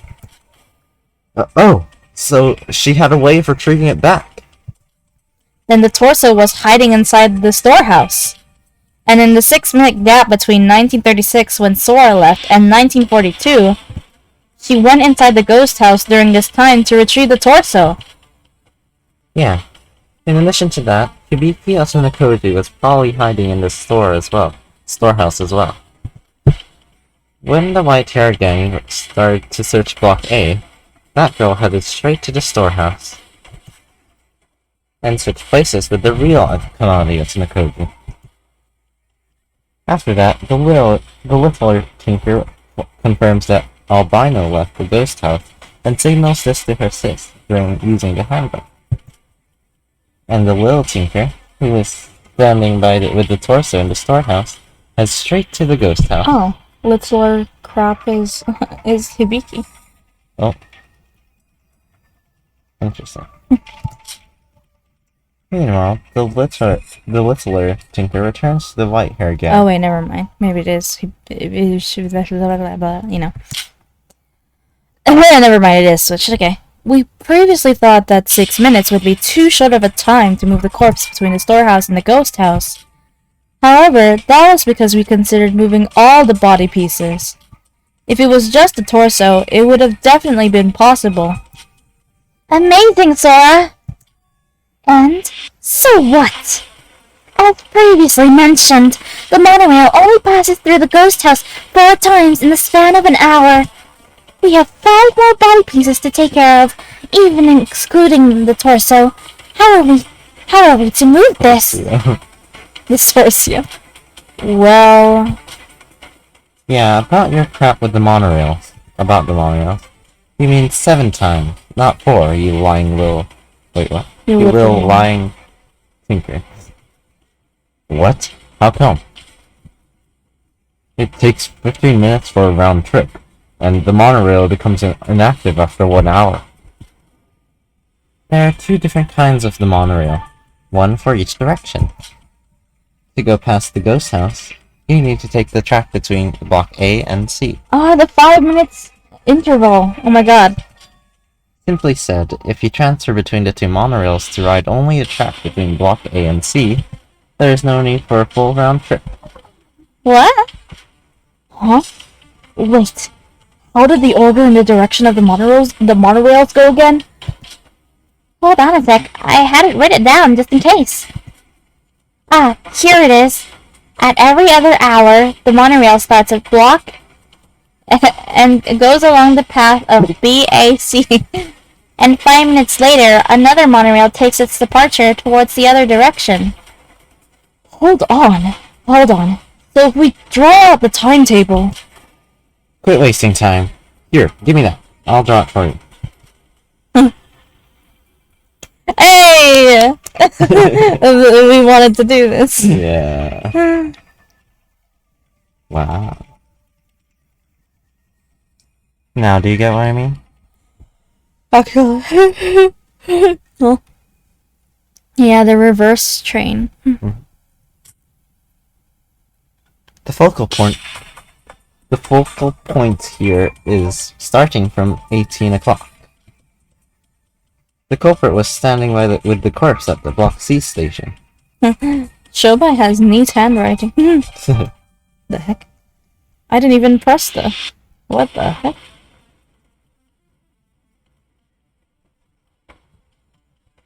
Sorry. There we go. But when the train heading to Block A at 1810, she rides this to Block A. Here, she will go past the ghost house for the first time, and she throws one of the pieces there here. 1 down. She arrives at Block A at 1815, and waits 5 minutes on the platform for the train heading to the opposite direction. When the train eventually arrives, Oh, sorry. during that time, she passes through the ghost house again. 2 down. Block C again at 1825. But this time, the train she'll transfer has already arrived. She transfers right away to head to Block A. 3 down. If you repeat this process... Well, do I need to go any further? You all got it by now, right? Ah, I see. So she gets off, then goes into the train, and... I see. He's right. Using this method, you can go past the ghost house a total of 7 times. And the last train arrives at Block A at exactly 19 o'clock. Perhaps Kanata even took this into account when she chose the crime scene. I see. I made a mistake. So it seems like you'd be able to throw the 7 corpse pieces through the chimney. But what difference does it make? Even with the torso carried by the parade dolls, that still leaves 2 remaining body pieces. Quite a mystery, yes? What happened to those 2 pieces, yes? How did I move them, yes? Answer me! Can't you fit the 2 pieces with the torso inside the parade dolls? Even if the storehouse is a bit far away, I'm sure 6 minutes is enough to manage 2 additional body pieces. I doubt it. Her torso is quite large and heavy after all. Well, what about the small parts of the bodies like hands and feet? They seem pretty possible. Hands? Yes, that's it! The 2 remaining pieces should definitely be hands! What do you mean? Think about it. Iroha saw Hibiki entering the ghost house between 1755 and 1757. That means she used Setsuka's handbook. Which means that she had Setsuka's hand needed to turn the handbook on. So the remaining 2 hands were carried by Miss Older Sister herself? Hold on. That's right before the parade! Hibiki was disguised as Kanade. She would have to meet up with us right after, so she wouldn't have even had the time to hide the hands. That means she had the hands with her when she was with us. With us. With us. Sorry. That's exactly the problem, bro. If she had them, we would have definitely noticed them. Finally, some sensible logic. You're most absolutely right. Even if it was my sis that was with you during that parade, no one knows the whereabouts of those hands during that time. You finally see the contradictions. No, it might not actually be a contradiction. Sora? I have a hunch on where that hand could have been, actually. Oh. Sora, perhaps you're under a false impression that you're smart just because you were able to tag along with Shobi's theory. You're just a disgusting parasite that's always leeching off someone else's ideas and theories. That sheer arrogance in your face as you figured out something on your own. It's disgusting. Would you please stay out of my sight before I throw up at the sight of your disgusting face? No, Kanade. We'll see who's being arrogant here. This should be Kanade's final line of defense. Break through this, and we might be able to end this trial once and for all. Oh no. I remember. Okay. Oh no. But the first one was so hard. I'm scared. Oh god.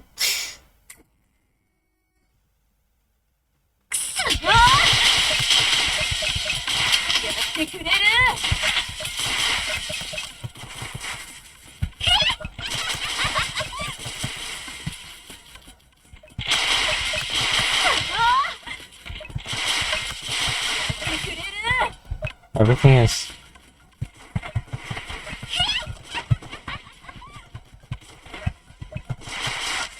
Reload.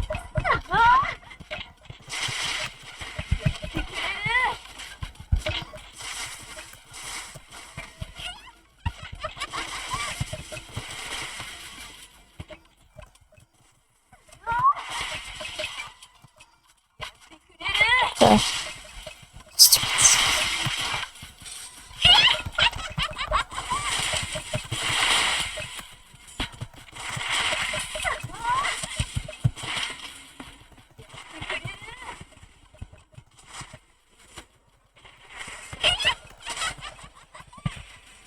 What? Sorry.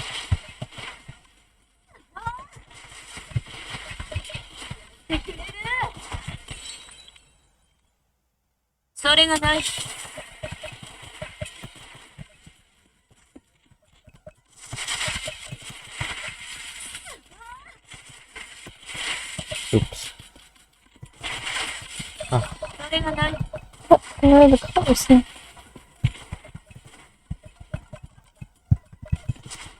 Yeah, shoot, sorry.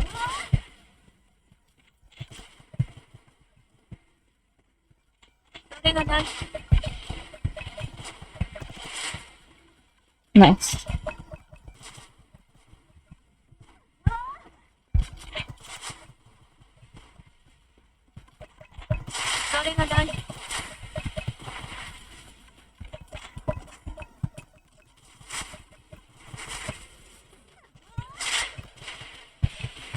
Oops.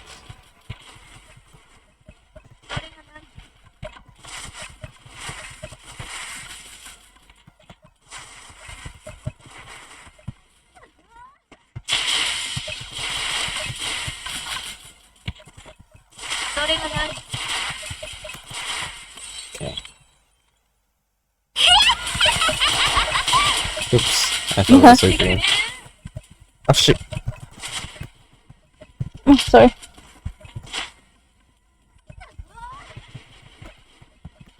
Oh! You're going to bed.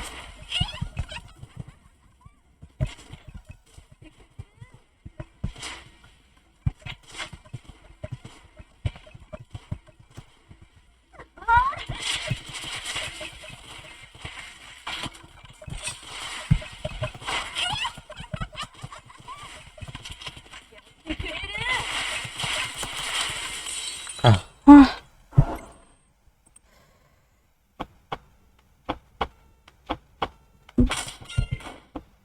No!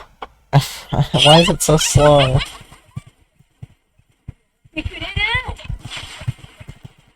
What?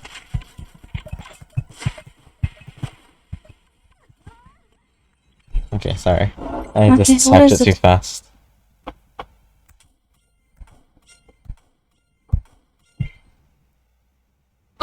Using hands to correct the body shape? What is that supposed to mean?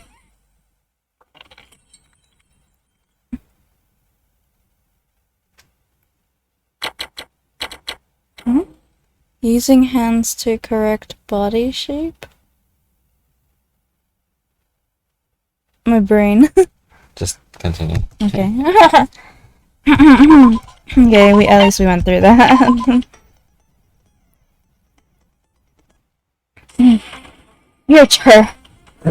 Her chest.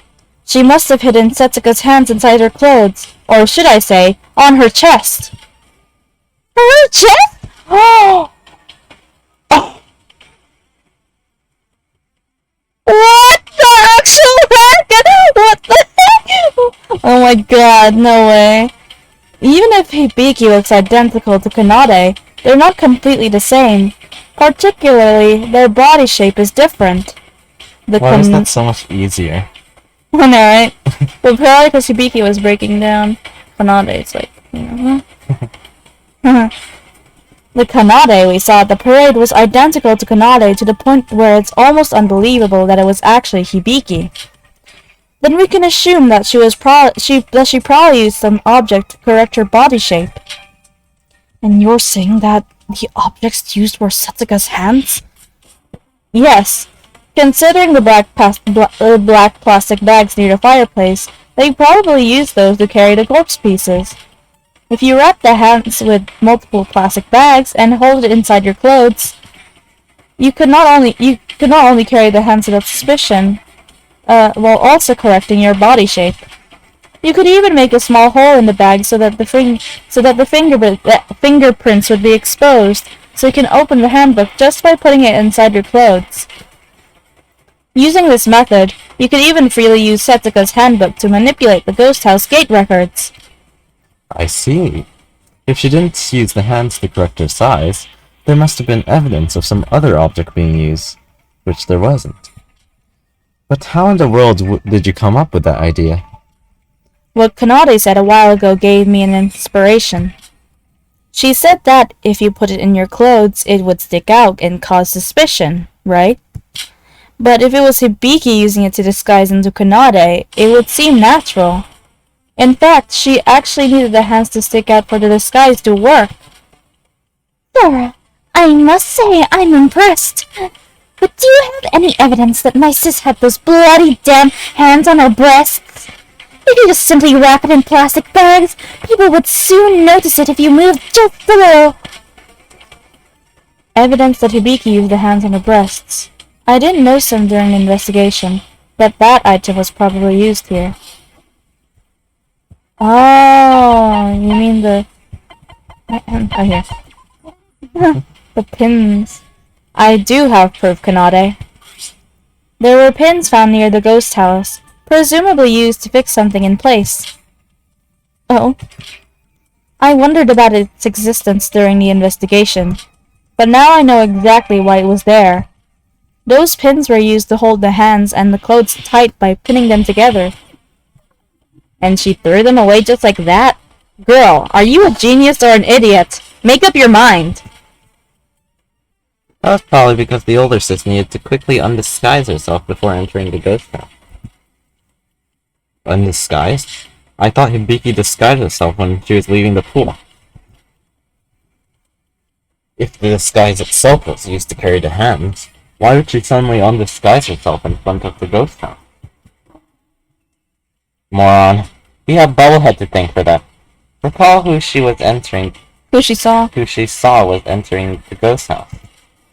Stop calling me Bubblehead! It was definitely Hibiki. I know they're similar, but their hairstyles and hairpins differ, after all. For Kanade to make Iroha suspicious, she needed Iroha to witness Hibiki, not Kanade. She must have thrown away the pins there. I don't know anything about that. So when we were watching the parade, we had Setsuko severe hands right next to us. That's horrifying. Kanade, we have now solved all three of the contradictions that you have presented. The monorail's time schedule, the transportation of the body, and carrying the two hands. I believe there aren't any contradictions left. I don't want to continue this trial any longer. Just please admit to it already.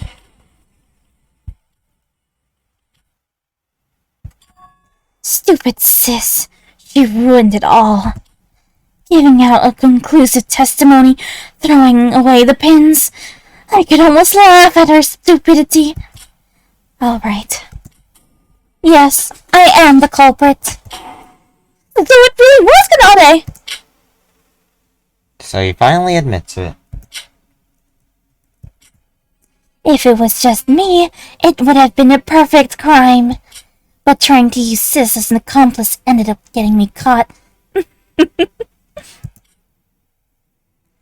Hey, don't be disappointed.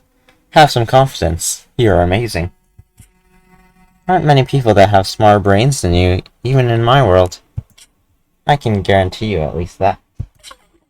Do you honestly think that would make me feel better?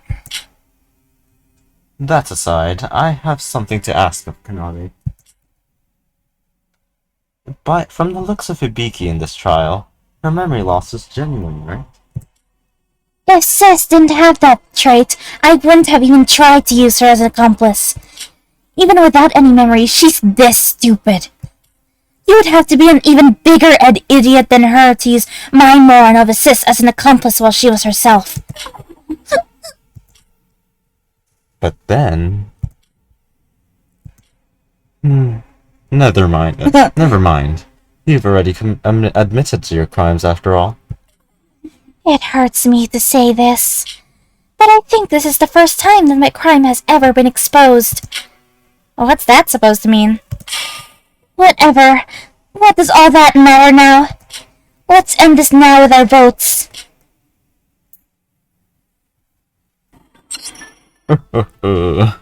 Astounding. Astounding this class trial was. A series of intense battles between you that surpassed any trials. Dot. Sorry, hold on. Dash dot. Dash dot. I don't know what letter that was. Before. That's all. As the teacher and the judge, I must say, this was very interesting. Well, now that you've reached the answer, it's time to see if that answer is the truth. Nevermore would there be a trial like this, but it's time to reach out to the truth. Now then, vote for the culprit with the switch in front of you. My feels too Will the answer be the truth, or not? Wait, we never had the comic. I mean, the You know. So it's not over, sorry, Monokuro. No. Hanada is the culprit. Huh? Wait. Something's wrong. Wait! Everyone, wait a minute! Don't vote! Don't vote just yet! Whoa! You startled me, Sora! Not this again. What now? What's the matter, Sora? I was about to push the button. Well, what's the matter indeed? Kanade herself admitted it. The case had been solved. There shouldn't be anything wrong. Oh, it's because I didn't do the climax. Just kidding. I need to explain everything from the start. I need to explain everything from the start and then we can vote. Just kidding. But what is this feeling? I can't shave off this feeling that I shouldn't let the trial end like this. Like, as if some unknown force is behind me. What's this unsettling feeling? Shobai. What? I want to ask you, as the person who almost single-handedly solved this case, are you sure we're going to be fine ending the trial with Kanade as the culprit? What? I have no reasons. I don't even know myself why I'm doing this. But I'm not just saying this. I'm serious more than ever right now. Sora? Are you alright? You seem a bit weird right now. I don't think Kanade is the culprit. What? What in tarnation? Huh? Sora, what are you on about? Even I'm confused right now. Well, the thing is... I'm sorry. I don't know what I was on about. Sora, perhaps the long trial has taken its toll on you. You look tired, after all. Right. I mean, the case is basically over right now. Please, just once more. Let's discuss this just once more. We've missed something. I feel like we've missed something very important. But there's literally nothing more to talk about. Although I can't give a good reason, please believe me. I beg of you. Even if you say so. No, do what the girl says. Shobai? I thought it was over as well. But there's something left. We need to discuss that something.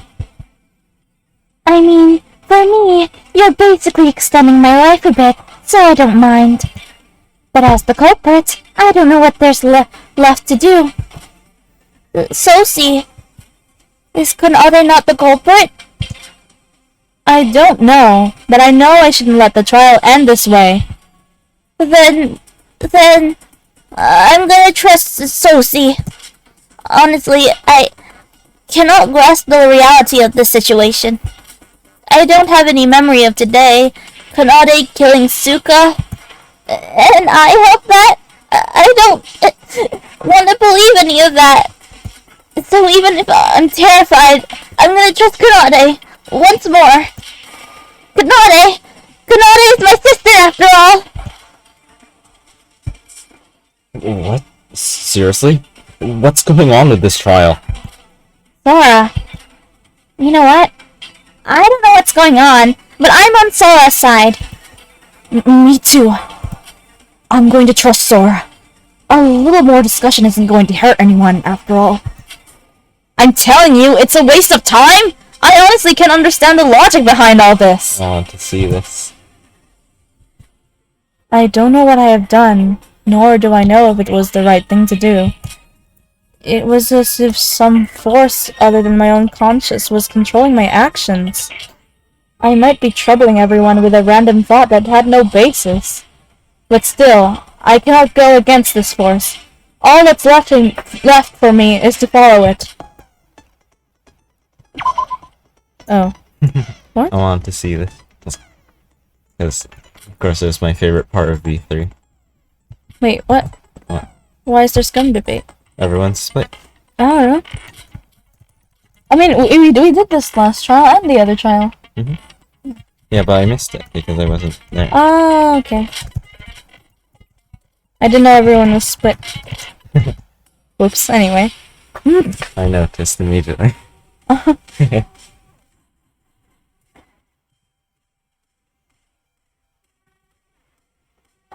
VOD. Sorry, Monocro. Wait, Kanade is on the other side. Why?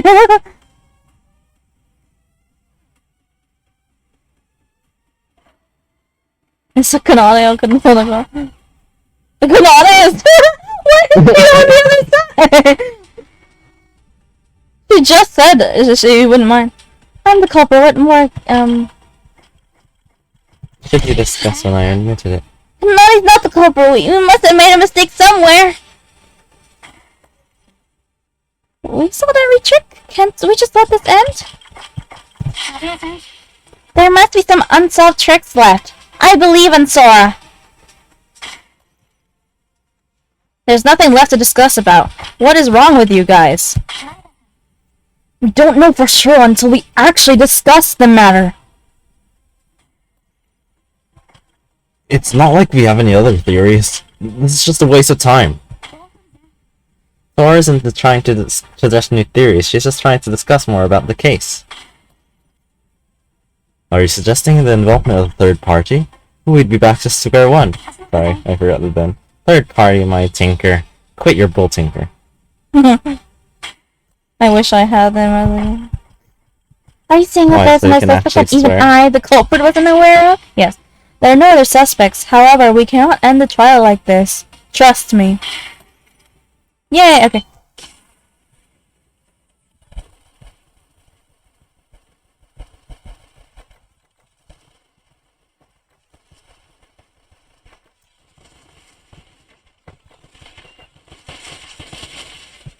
Nice.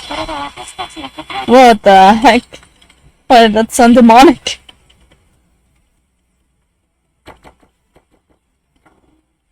Why did it sound so demonic, bro? I'm not sure. Okay.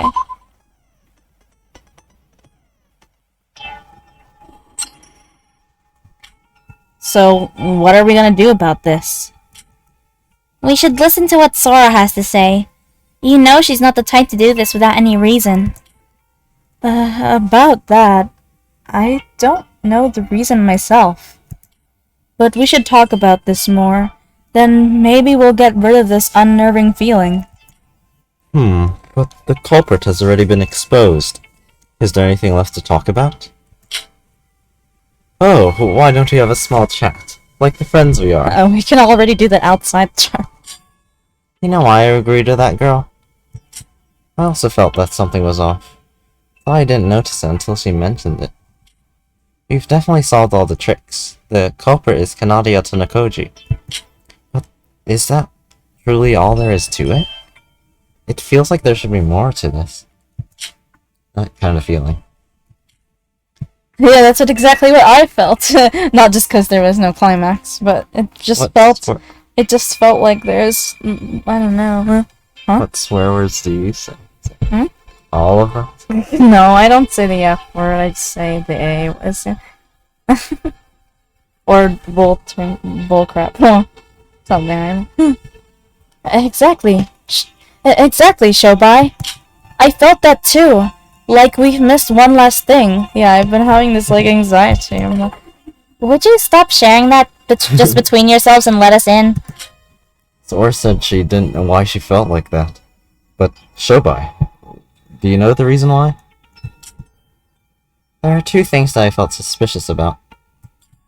First, what happened to the missing abdomen of Satsuka Chiabukuro? Secondly, why did Hibiki Otonakoji help her sister with this whole affair? The missing abdomen and the reason for cooperation? Isn't it because they tried to hide the left-handed part? But what happened to it? Oh. And isn't the reason for cooperation, you know, the memory thing? We'll see. Let's talk about the first one. I mentioned about the victim's missing abdomen during my theory a while ago. Remember? You said it was because of the difference the wound marks would have made based on which hand they used. Kanade was left-handed, and to hide the stab wounds, she threw away the torso. Thanks to that info, we were able to suspect her. But where is that abdomen, really? They would have gone right. They would have gotten rid of the abdomen as well as some of the intestines. We can drain the flesh bit by bit down the drain, but that's not the important part. The important part is, was that really the only reason?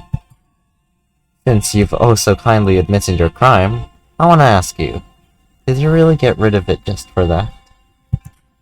Of course. It's what you've deduced, remember?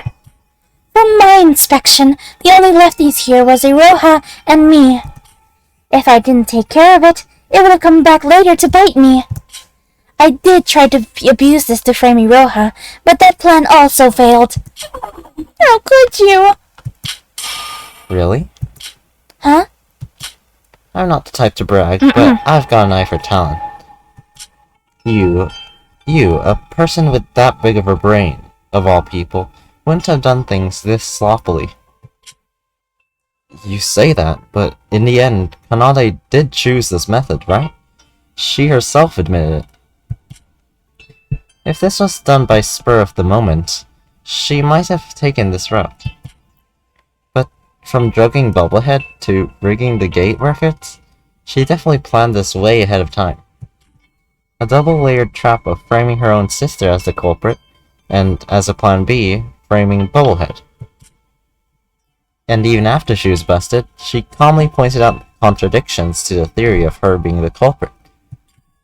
And that same person forgot about the stab wounds, precipitately used her left hand, and only then took care of it? She might not have known about the difference between the stab wounds beforehand. Have you even been listening? By the looks of her dismemberment skills, she's used to this kind of business.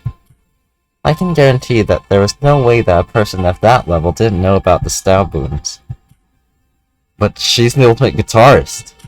Considering her profession, isn't it unlikely that she would have reached to that kind of level?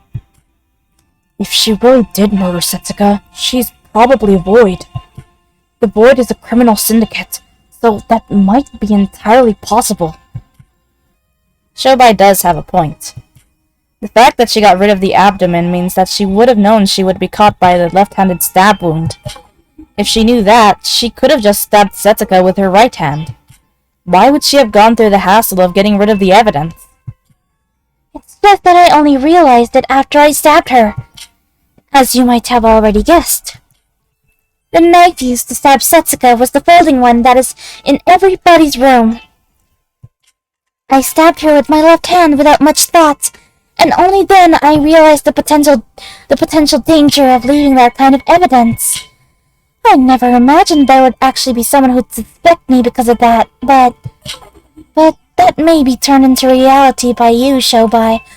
That's all there is to it. You, who planned all this whole mind tinker, stabbed her without much thought? Okay, now I know you're definitely hiding something. You would have definitely found another method. Even I can think of many options off the top of my head right now. Using your right hand to create more stab wounds so the stab wounds won't become visible, and repeatedly stabbing her with both your hands so we won't be able to tell which one was the first blow. Are we really continuing this? Do you know what I hate the most? Repeating useless stuff that's already over. Just execute me already. Wait, Shobai, enough about that. What about the second suspicious thing? The reason Hibiki cooperated? We really didn't go over this detail during this trial. But why do you think Hibiki Otankoji cooperated with her sister in the first place? Huh? I don't know. Why did she? Didn't Kanade mention something about the altar? She believed that sacrificing Setsuka's body would grant her wishes. Well, that's right! The movie video! Kanade said that her video featured her parents, right? She helped kill Setsuka to save her parents, even if it meant she bloodied her own hands. Wait, is that really how that went? Yuki? Even if she really believed that concept and put her body on the altar, That definitely is possible, but that's not all she did, right? She disguised herself, rigged the gate records together with Kanade. Isn't that weird? All she had to do to grant her wish was to put each body part on the altar. There was no reason for her to follow the rest of Kanade's plans. You're right. Hibiki wasn't quite herself this morning, granted, but it wasn't like she had lost her mind or anything. Even if seeing Setsuko's dead body made her go mad, this is definitely not normal. Maybe we should think more about this. Maybe we should ask her about this directly. Hibiki, why are you this cooperative to Kanade's plans? Even if you ask me, I have no memory of this. I don't know. I don't know what's what. Considering that she's been next to useless in this trial, that would be a waste of time. The trick wouldn't have worked without Hibiki helping Kanade with everything throughout. Why did she agree to all of this? If it succeeded, she would have died, and if it failed, her sis would have died. You're right. Come to think of it, this is pretty weird. The culprit is only one person. Hibiki doesn't have any benefit from becoming an accomplice. Shobai?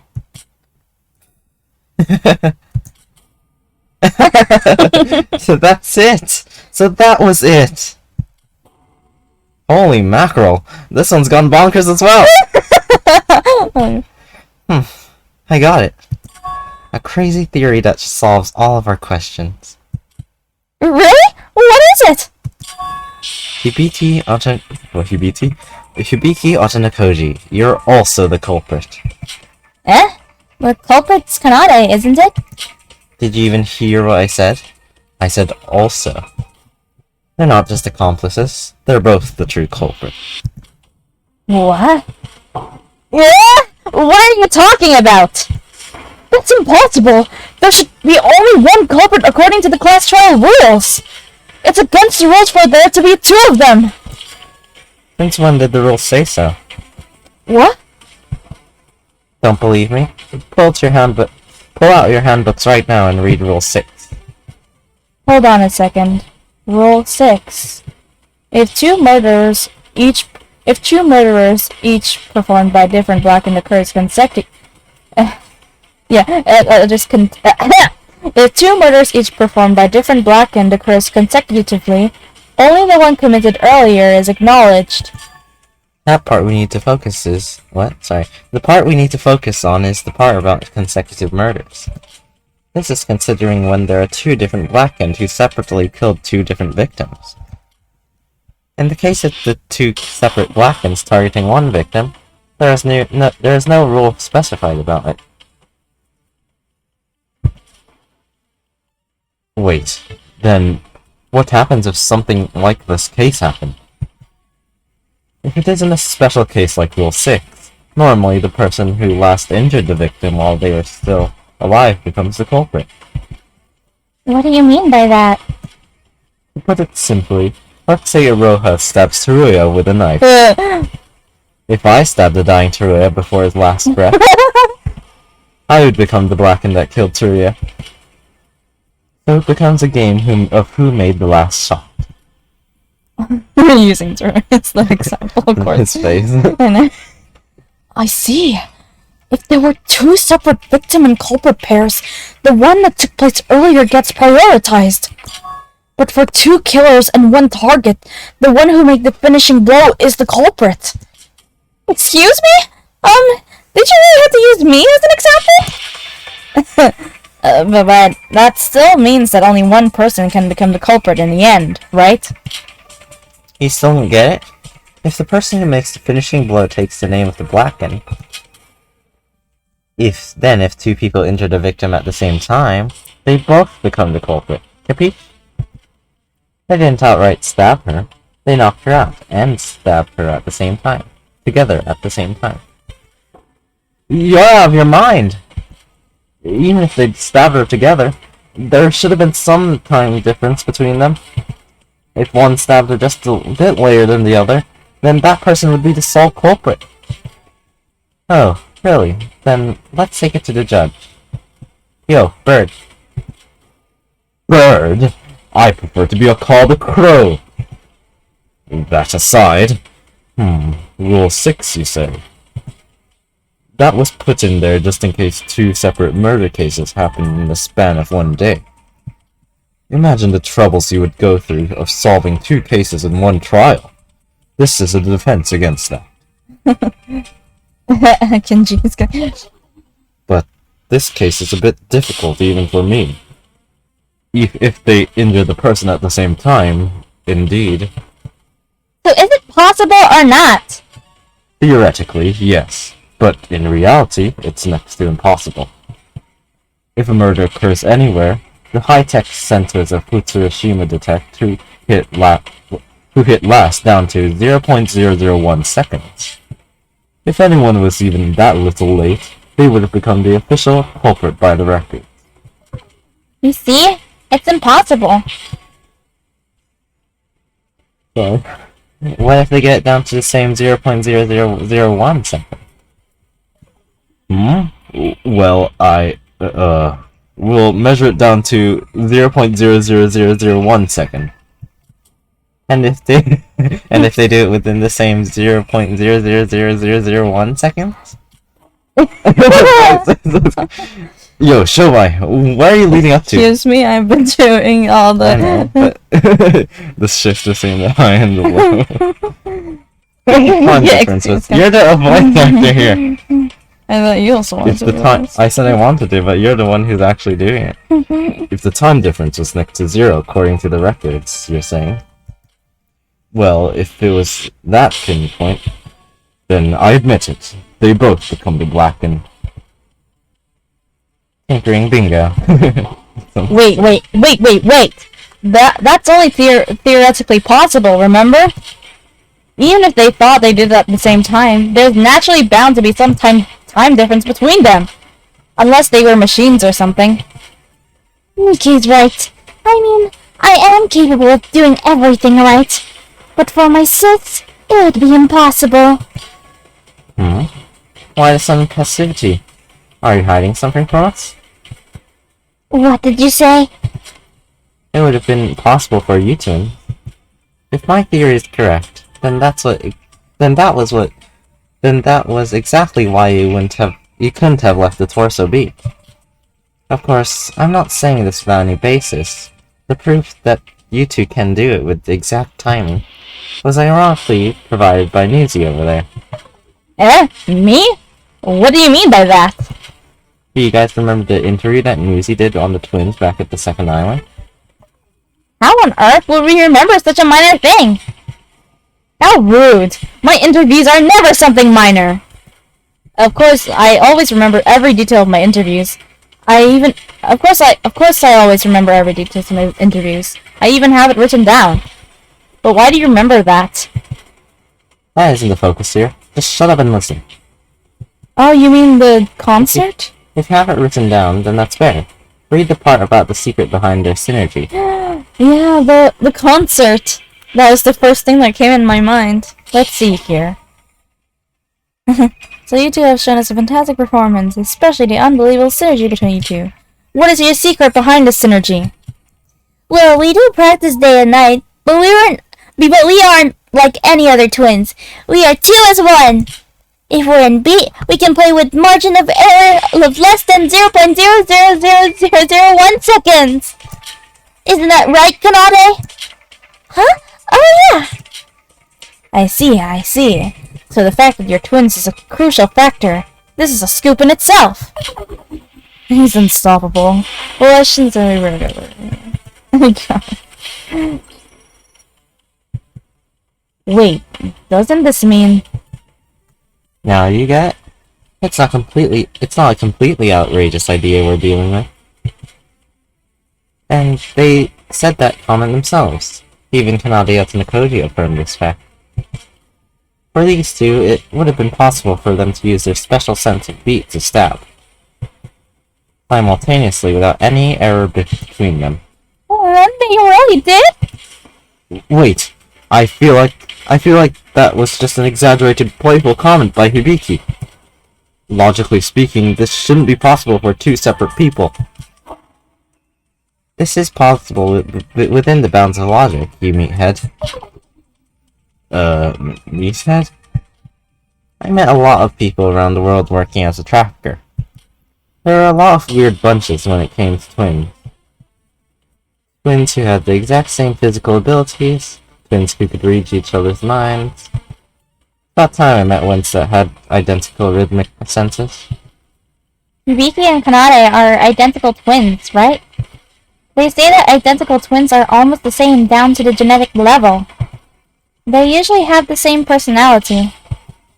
You know those stories where twins who were separated still lived similar lives when they were apart, right? I see. If this theory were to be true, then that explains the reason they got rid of Setsuka's torso. If they were able to time the stabbing with the rhythmic sense, they must have used their primary hand, the hand that they use when they're playing the instruments. They probably couldn't risk one of them forcefully trying to use the other hand and failing. That would also explain why they couldn't have made additional stab wounds. Until Setsuka was most surely dead, they would have had to leave only the stab wounds that they made simultaneously. Because it's a system where the person who last injured the body becomes the culprit. But couldn't they have stabbed her after she was dead? Why would they get rid of the torso when... No, that's impossible. A stab wound made before and after the person is dead differs in its appearance. If they managed to stab her simultaneously on their first try, they would have then waited for Setsuka to die naturally. That means she died of a shock from blood loss, which could have taken a long time. If they created a stab wound after that period of time, the difference between that and the first one would be soon found. Then someone like me would have questioned it, thinking it as suspicious. How exactly can you distinguish these two? Go read a book about it in the library, Dip Tinker. I'm just curious, okay? Why would it be so mean? It's starting to lean towards the possibility of them both being the culprit. One more thing. You know what's scary about that girl? During that very interview, that girl clearly showed distress when her sis was giving out info without any thought. And when the first trial started, the girl asked Makro about the existence of accomplices. In other words, Kanade Yasunokoji was already planning a double-blackened murder way back during the first trial. How dare they?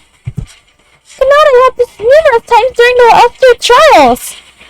That was honestly an act to hide her true self. I myself didn't know what I was dealing with until this trial today. In the end, every decisive testimony, one way or another, all started from your damn foolish sister. You could have left the stab wounds be, since only I would have been able to tell the difference. But because you were taking that interview into account, you had to get rid of the abdomen. Identical down to the genetic level, eh? Ironic. You two couldn't have been more different. Shobai. That feeling of discomfort has vanished with your theory. This was it. That Kanade being the culprit wasn't all there was to it. Hang on. If they are both the culprit, then if we didn't listen to Sora and just voted for Kanade... Whether we voted for only Hibiki or Kanade, we would have been wrong and would have been punished. So Sora was right until the end. Amazing. How did you think of this? I did nothing, honestly. Shobai did most of the heavy lifting. So the two of them did it together? Is that the public opinion right now? I honestly still have doubts about this, though. I agree. As much as I want to trust everyone, we have no evidence of this claim. Sure, we have no concrete proof. But if this theory were to be true, then we can also explain Hibiki's cooperation. If they both became the Blackened and win, they both get to escape the island. So Hibiki had an incentive to become an accomplice. This is the true ending of this trial. The Otanokoji twins were the true culprits of this case. Oh! You can't admit that. Oh my god! Oh, Sarah! Do you really think that makes sense? Yes? I, and I alone, was the culprit. You think you're something real special after hearing that disgusting theory from Shobai? I tried to admit my crime and die peacefully, but it seems like I can't even do that without taking a crack at your damn theory. Open your freaking ear holes and listen! Uh-oh. Jesus, why do you have to have such a scary fright? These are some of them are inspired by Kokichi. You can tell. Huh? Keep in mind those. So.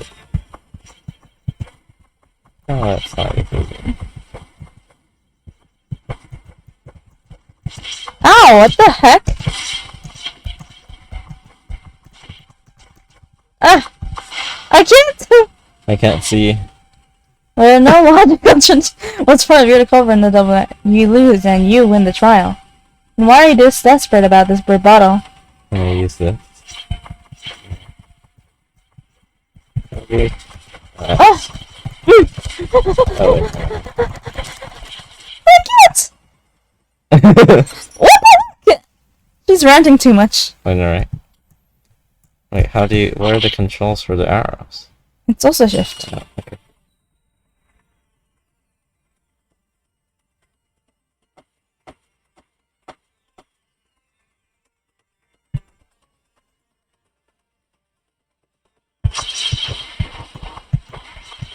Oh no, I don't think we can open at the same time. I think I know what it might be. Okay.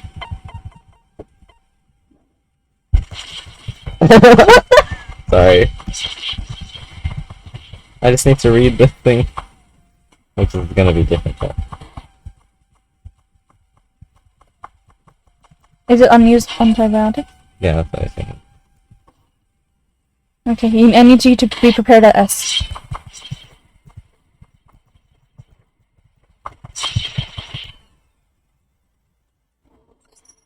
You pressed it? I didn't press it. Oh, it's because I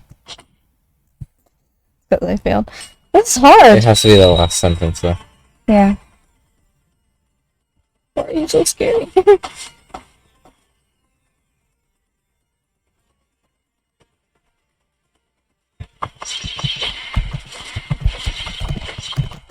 I can't! It's too slow.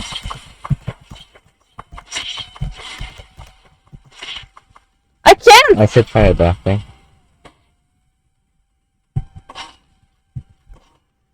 Oh god. No, I'm scared. I'll press this. Yeah.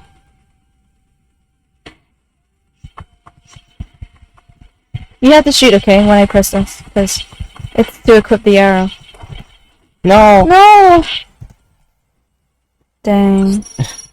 Wow, it's just really slow. Yeah, it's really slow for some reason. Oh.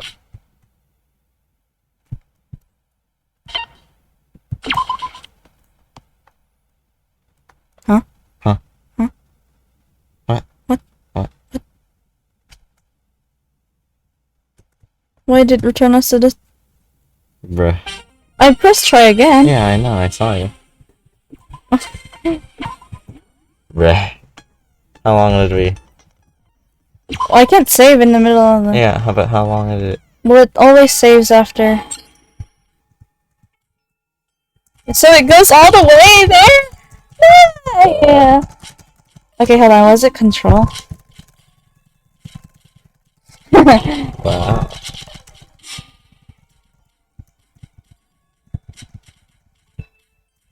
That's annoying. Yeah, put in another glitch like the other gesture. I can't even save at any point after this. Luckily, I have that ability. He just goes Kamale for a second. I know, right? Logita? You bird.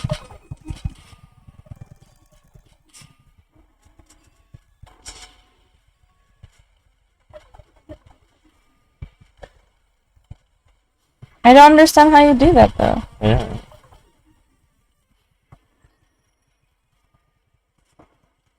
So slow.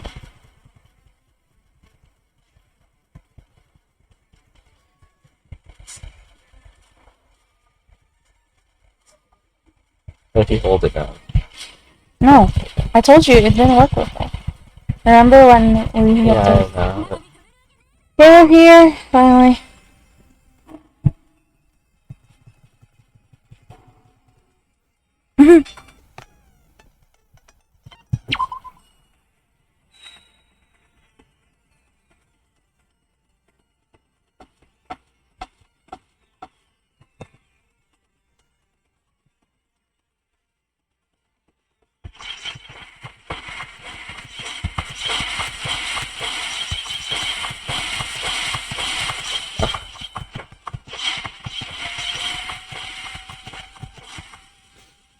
Wow, you did good. Bruh, the other part wasn't really that good.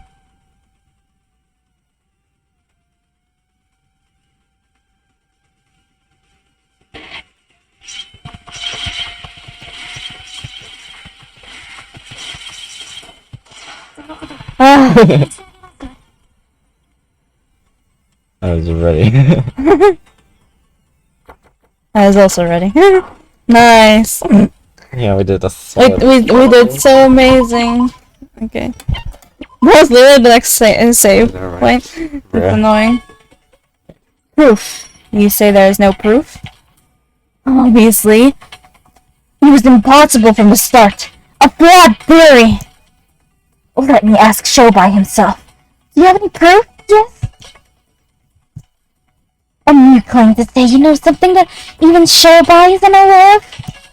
Of course not. In the end, this was all just a baseless theory. No, I do have proof. What?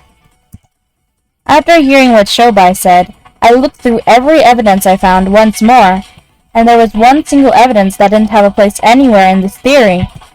Yet nobody knew what it was for. The bottle of antibiotics near the pool. Antibiotics? I don't recall ever seeing that by the pool. But antibiotics in the pool? That's a pretty weird combination. What was that doing there? We can deduce its use if we combine it with Terria's testimony. Teruya, when testified... Okay, I can see now why they pronounce it differently. Teruya, when you testified about the blood packs, didn't you mention another chance in the infirmary?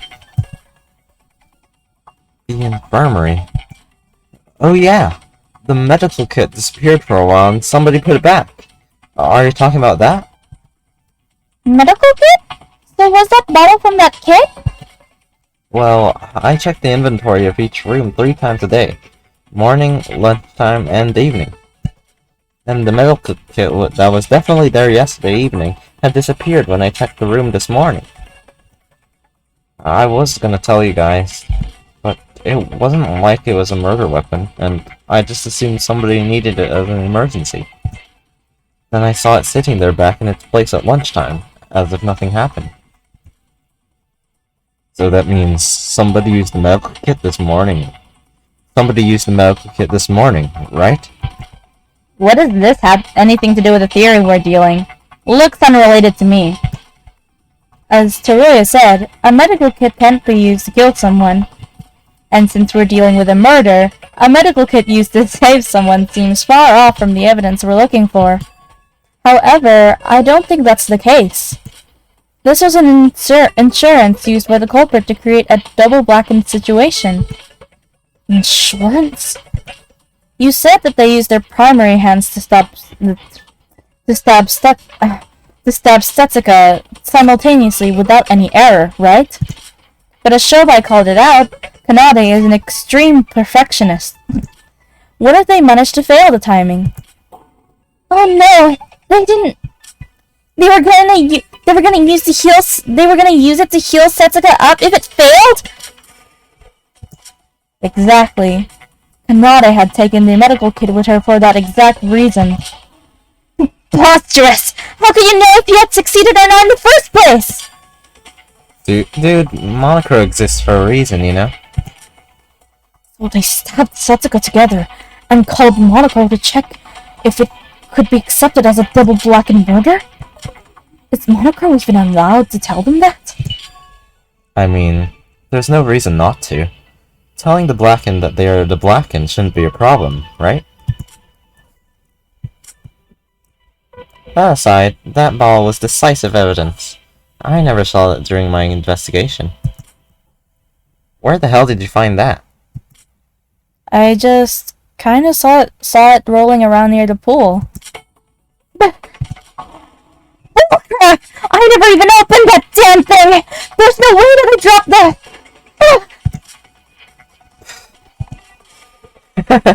What now? Never opened the thing? Oh, sorry. What now? Never opened the thing?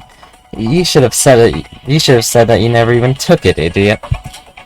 Now you've admitted it yourself that you took the medical kit. You realize that, right, Kanade Otsunakoji? No! This isn't... You making a mistake like that? That wasn't very like you. Was the bottle being on the ground that nonsensical? That aside, did she just confess it herself? Unbelievable! If I had dropped it, I would have heard it coming. I would have heard it dropping considering its size. Or at the very least, I would have noticed the weight decreased from the medical kit. I didn't even leave it to Hibiki. I did this part myself just in case stuff like this happened. Unbelievable! Me making a mistake like this? No way! What rotten luck! It seems like for the first time in this trial, we were able to see you getting truly flustered, Kanade. Well, we don't know the truth if you did or did not open the medical kit in the end. But if you were this surprised by this accident, then for us, I guess it was truly luck from the heaven. Oh my god! Yuki!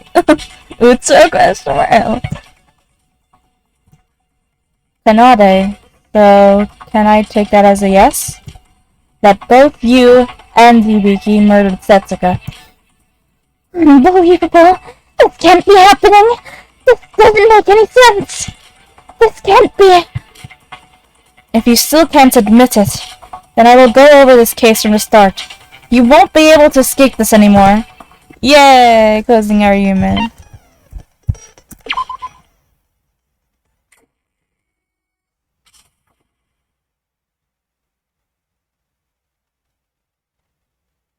Okay. What is the controls? Oh no. Oh, here, A. Yeah. As soon as it hits morning, the killer sent a message calling Setsuka to the pool. Before heading to the pool, the killer picks up blood transfusion packs and a medical kit. A sleeping pill was prepared in the morning meal while everyone is still sleeping. The killer who arrived at the swimming pool attacked Setsuka. The heck? When did that exist? We never talked about that? Oh.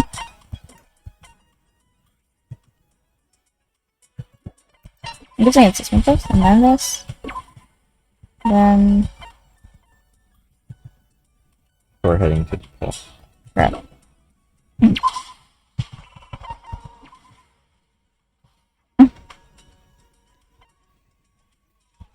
So, wait, what's this one? Putting the... Sleeping pool. Well, everyone is still sleeping. Wait, what? It has to be this one yeah, first, that right? one first, and then the pool.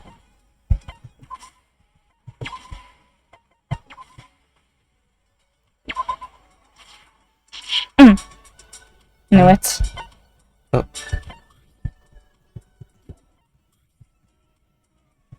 It's before heading to the pool. So it's probably... Is that what you did first? Did it? What? Is it? Is Yeah, this what I thought did that first? was it. But that's what you did first, no? Check it. No. No, that's not what I did What first. did you do first, then? It was the other way around. Oh. That's a good... I thought that's what you did. No, it's not. I would have said that. Can tell who's who. Yeah. But couldn't they just use one knife and just stab together? You Sure. know? Wouldn't that make things easier? The two culprits who entered the pool at the same time stabbed Setsuka and became the blackened together. Hiroha notices the second culprit entering the ghost house. Okay, that's probably the fake one then. The culprit used the handbook of the first criminal. The other culprit was called into the pool. Okay, so see? This one.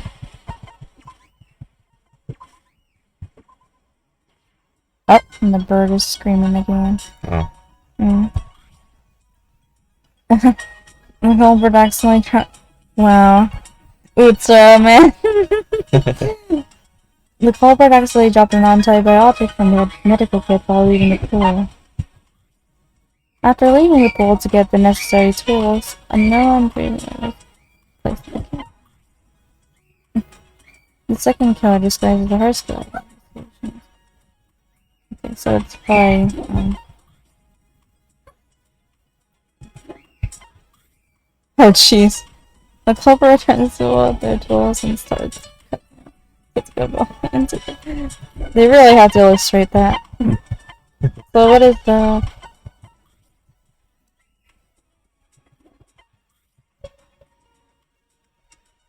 What is it? So that's Which one's the fake one? that's not. Maybe this one? Maybe. What was the picture before this? Hmm? What was it before this? Oh, maybe it's this one. Maybe this one was here. Yeah, that's what I was thinking. But it says this. What? Sorry. It says dissolution.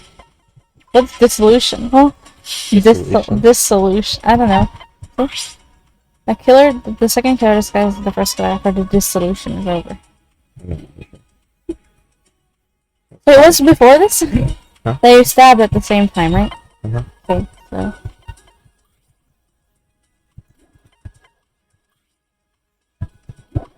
Maybe it's this? Oh yeah, that one's nice. This one? Gets the tools. Goes return. Then what is this? Drops the antibiotic. Oh, And then the mystery. is this? That's what I was thinking. Ah! What did I get wrong? Maybe I shuffled it. What do It we makes put sense, this? right? But it says after leaving the pool to get the necessary. AKA the med kit, right? This one? So that has to be required. Yeah, while leaving the pool. Oh, so maybe it's this one. This one first? Wait, where is it? But it says the culprit returns. Yeah, that's what I did. This. This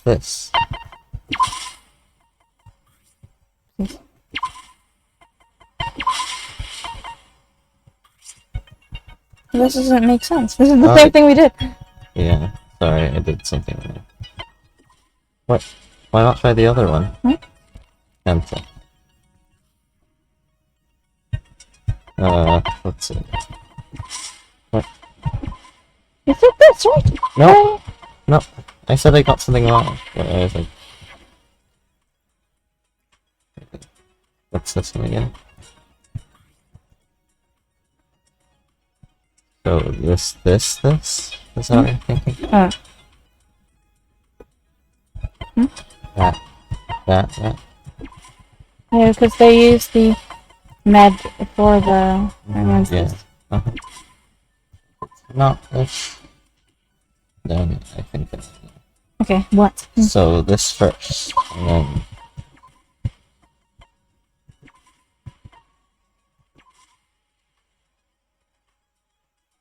As well, right? What is it?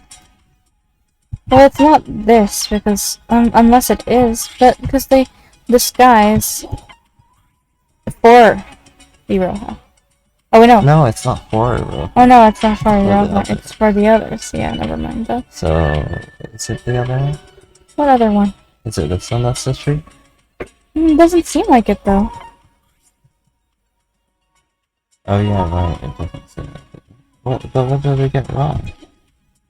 What's the orders we did first? First order is this.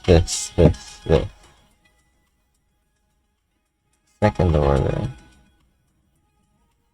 Oh gosh.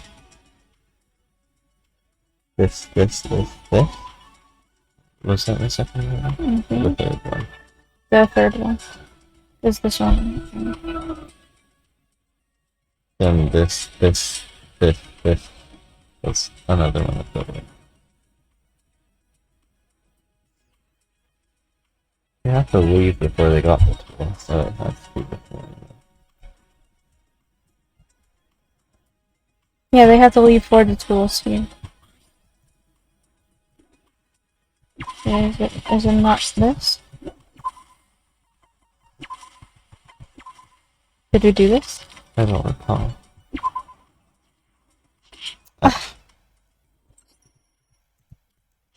Owie.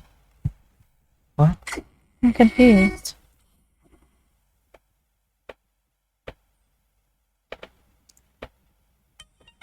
Oh, right. What was this again? Is there... Oh, whoops, sorry. Wrong one already. Huh?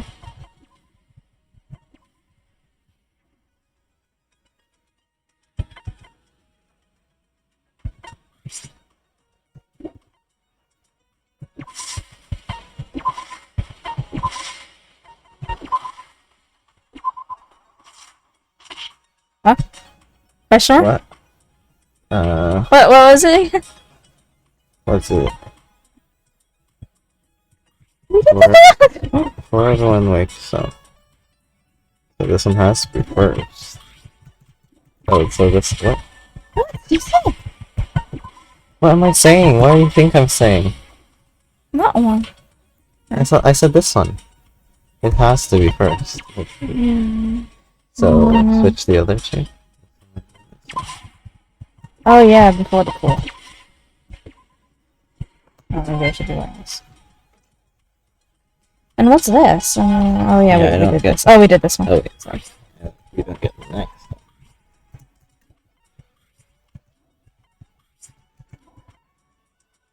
It's not very easy.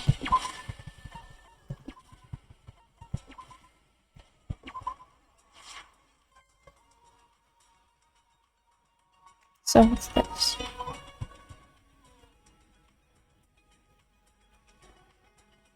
So maybe it really is this though? That doesn't make any sense. What's this solution? Sure, well, it could be that, but we just need to Dismemberment? I'm just kidding. Oh god. Is it? Okay, let's try that. So what makes the most sense? Maybe this one first. Yeah.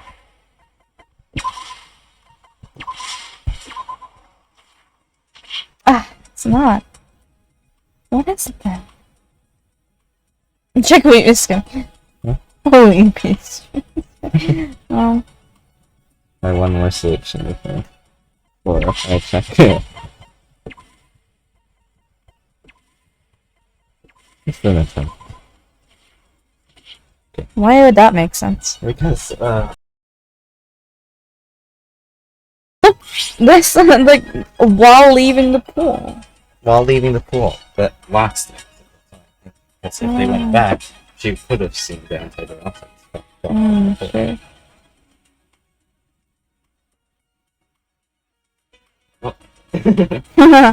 We need the help of Weepy. You should look at it, not me. In case there's like spoilers after.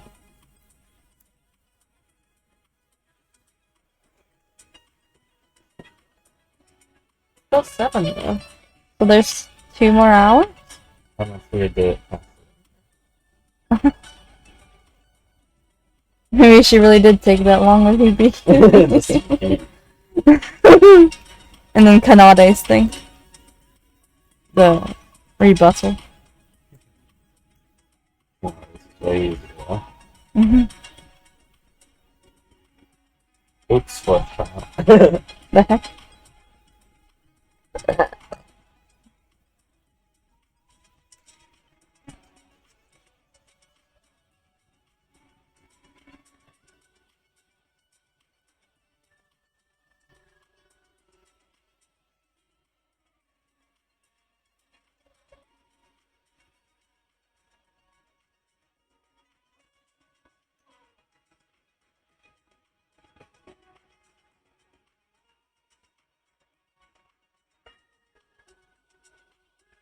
Oh my god, that's just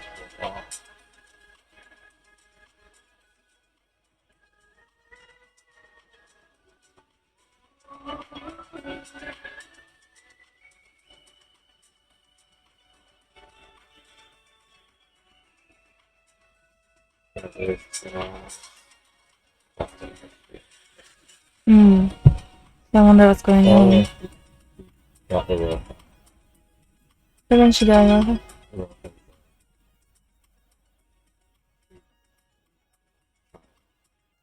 Oh. Oh, okay. So there's a little hint. Yeah. It's the one we didn't try. What? Fine first. He drops the thing. Antibiotic? Then they go back to top it off. Then they disguise. Okay. Of course, it's the one we didn't try. Okay, so there's two fakes. Wow. Can you guys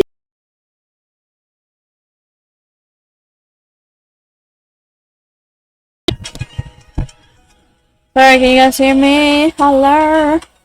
Okay, good. Is she reading a manga? Hey, give me one. What are you doing?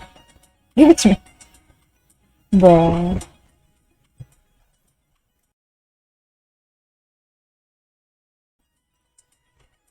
I'm confused. Why is the mic acting weird? Okay.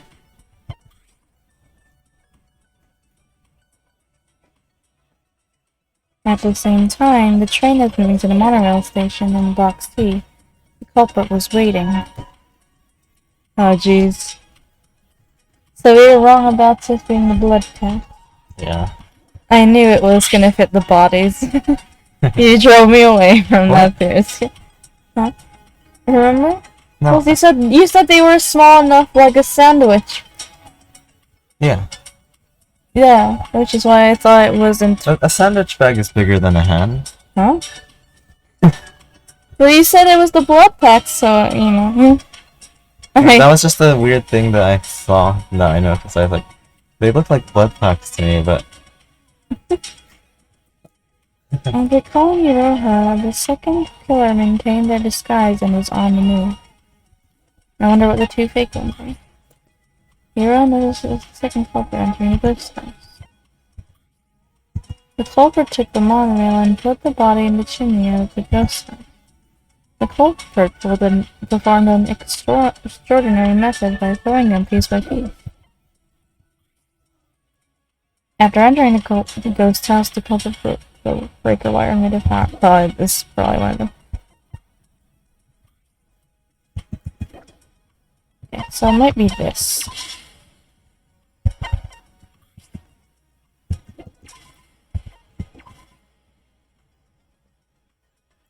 Oh, and then what? This? Okay, I see. Ah! It's not?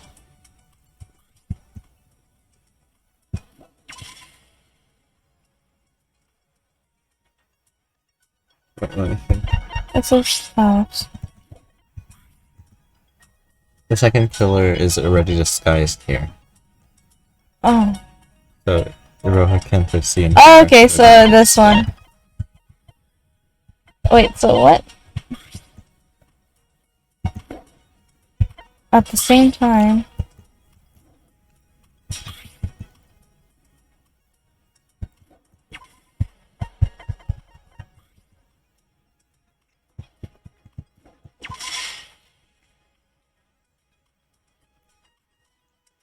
Okay. And this.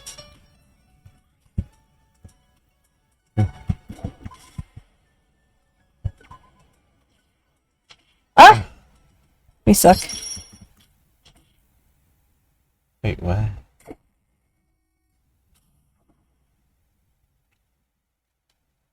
God. I need to do this again.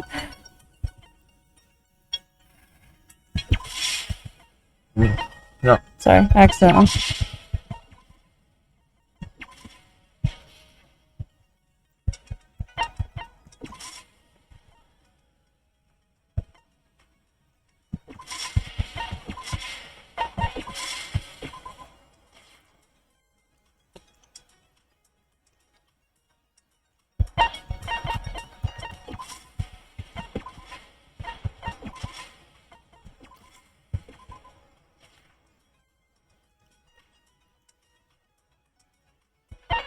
What was the order again? It was this, and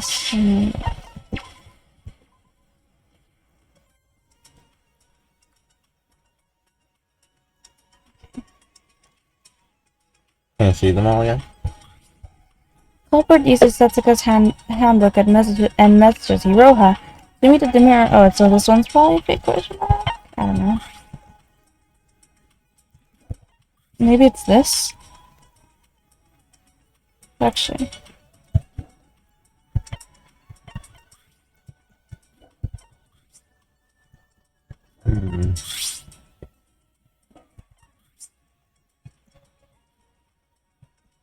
Maybe it's this.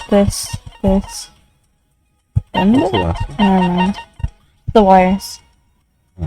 I'm assuming it's not here. So, pause at the same time. It was a disguise first. What's The the last disguise one? last, I meant. What was the last one? Uh-huh. What's the last one? What do you mean, what's the last one? This one? Yeah. What else? I'm just looking at the phrasing, because that's important as well. Sometimes it's not as important because it tricked me last time. Oh. Oh. Okay, what I'm thinking is it's this first. Mm-hmm. And this. That's what I did. That's what you did? Yeah. Really? But then what would be the last? What? Would it be this? Yeah. Yeah, I'm pretty sure I did this. Oh, wait. Hello! These are the ones, right? Yeah. Maybe it's... I can't, so this is so difficult.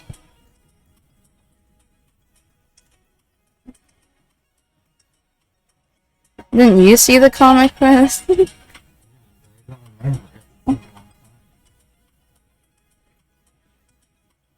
Okay, I can't remember. So... The last one was the last picture that showed up a while ago was Hibiki putting on the disguise. Right?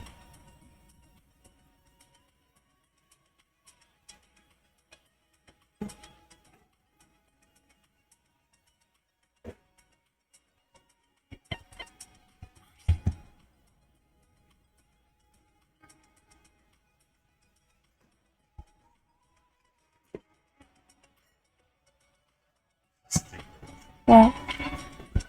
First off, they call her Aroha. When they go to disguise. Not for disguise, huh? They remove the disguise. Huh? They remove the disguise Huh? and then cut the wire. Huh? What? How does that make any sense? Huh? And while this is happening, this is where I'm guessing it goes.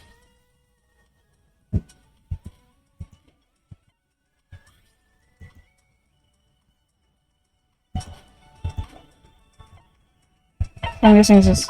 Mm-hmm.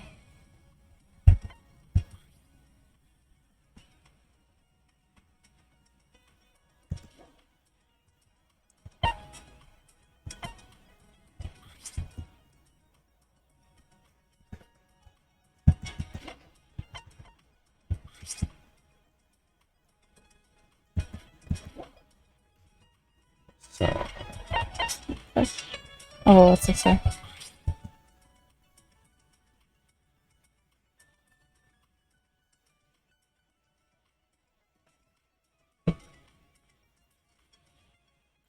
Huh? This is confusing. I'm so confused. Why is the comic like that? Hold on, let me just...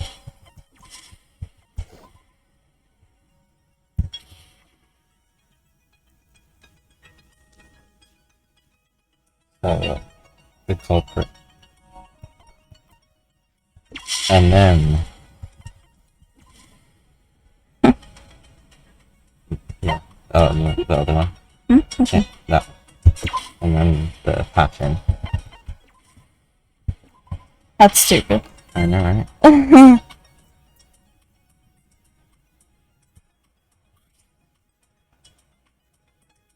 The heck? Debugging.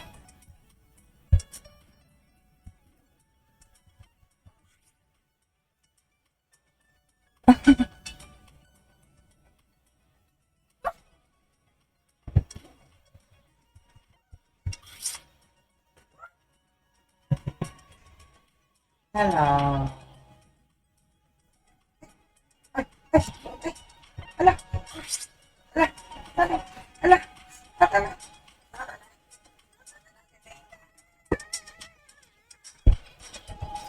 What page is this? 5, 6.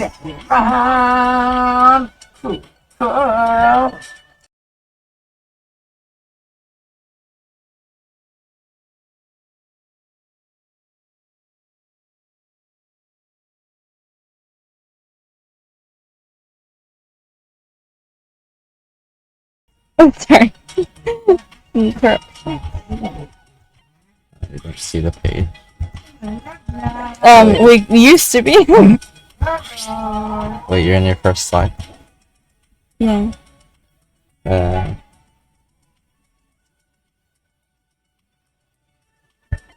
Your first sentence. This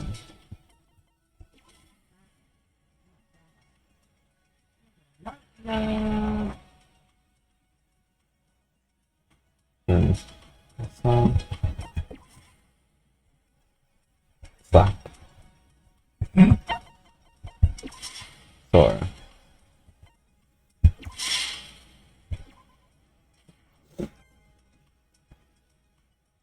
Last page. Now it shows.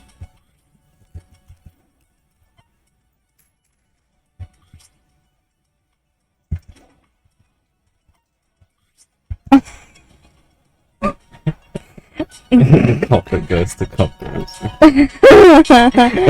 Whoa! Yeah, well, totally going to culprit.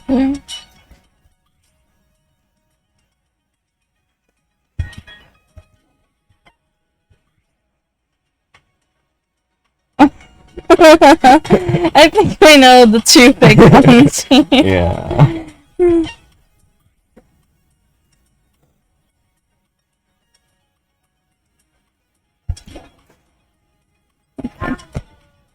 What did it be?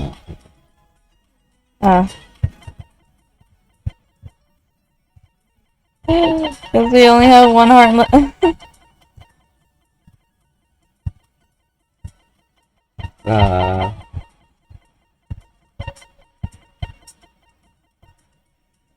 This. Second. Leg. Blood. Okay, finally. This is the... I don't know, I forgot. Early in the morning when everyone was still asleep, the culprit was already busy at work. Using the fact that Mikado prepares our breakfast early in advance, they put sleeping drugs in the coffee at Iroha's seat. This was to eliminate any alibi Iroha might have in the afternoon. And when the day broke, the case began for real, as the culprit called Setsuka out to the pool.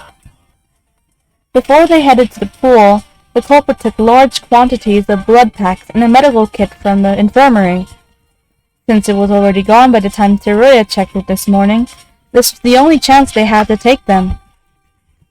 Once they arrived at the pool and then they arrived at the pool and attacked Setsuka. They didn't quite kill her just yet, but only knocked her unconscious. Immediately after this, the culprit signaled another culprit of this case to the pool.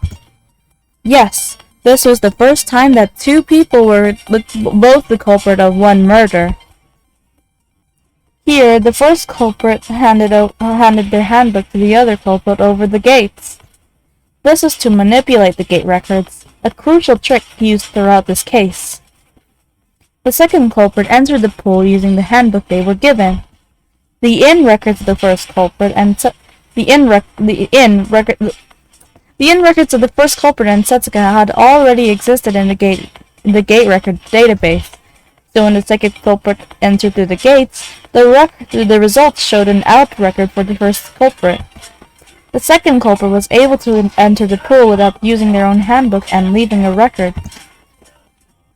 Next, the two stabbed... What? Sure.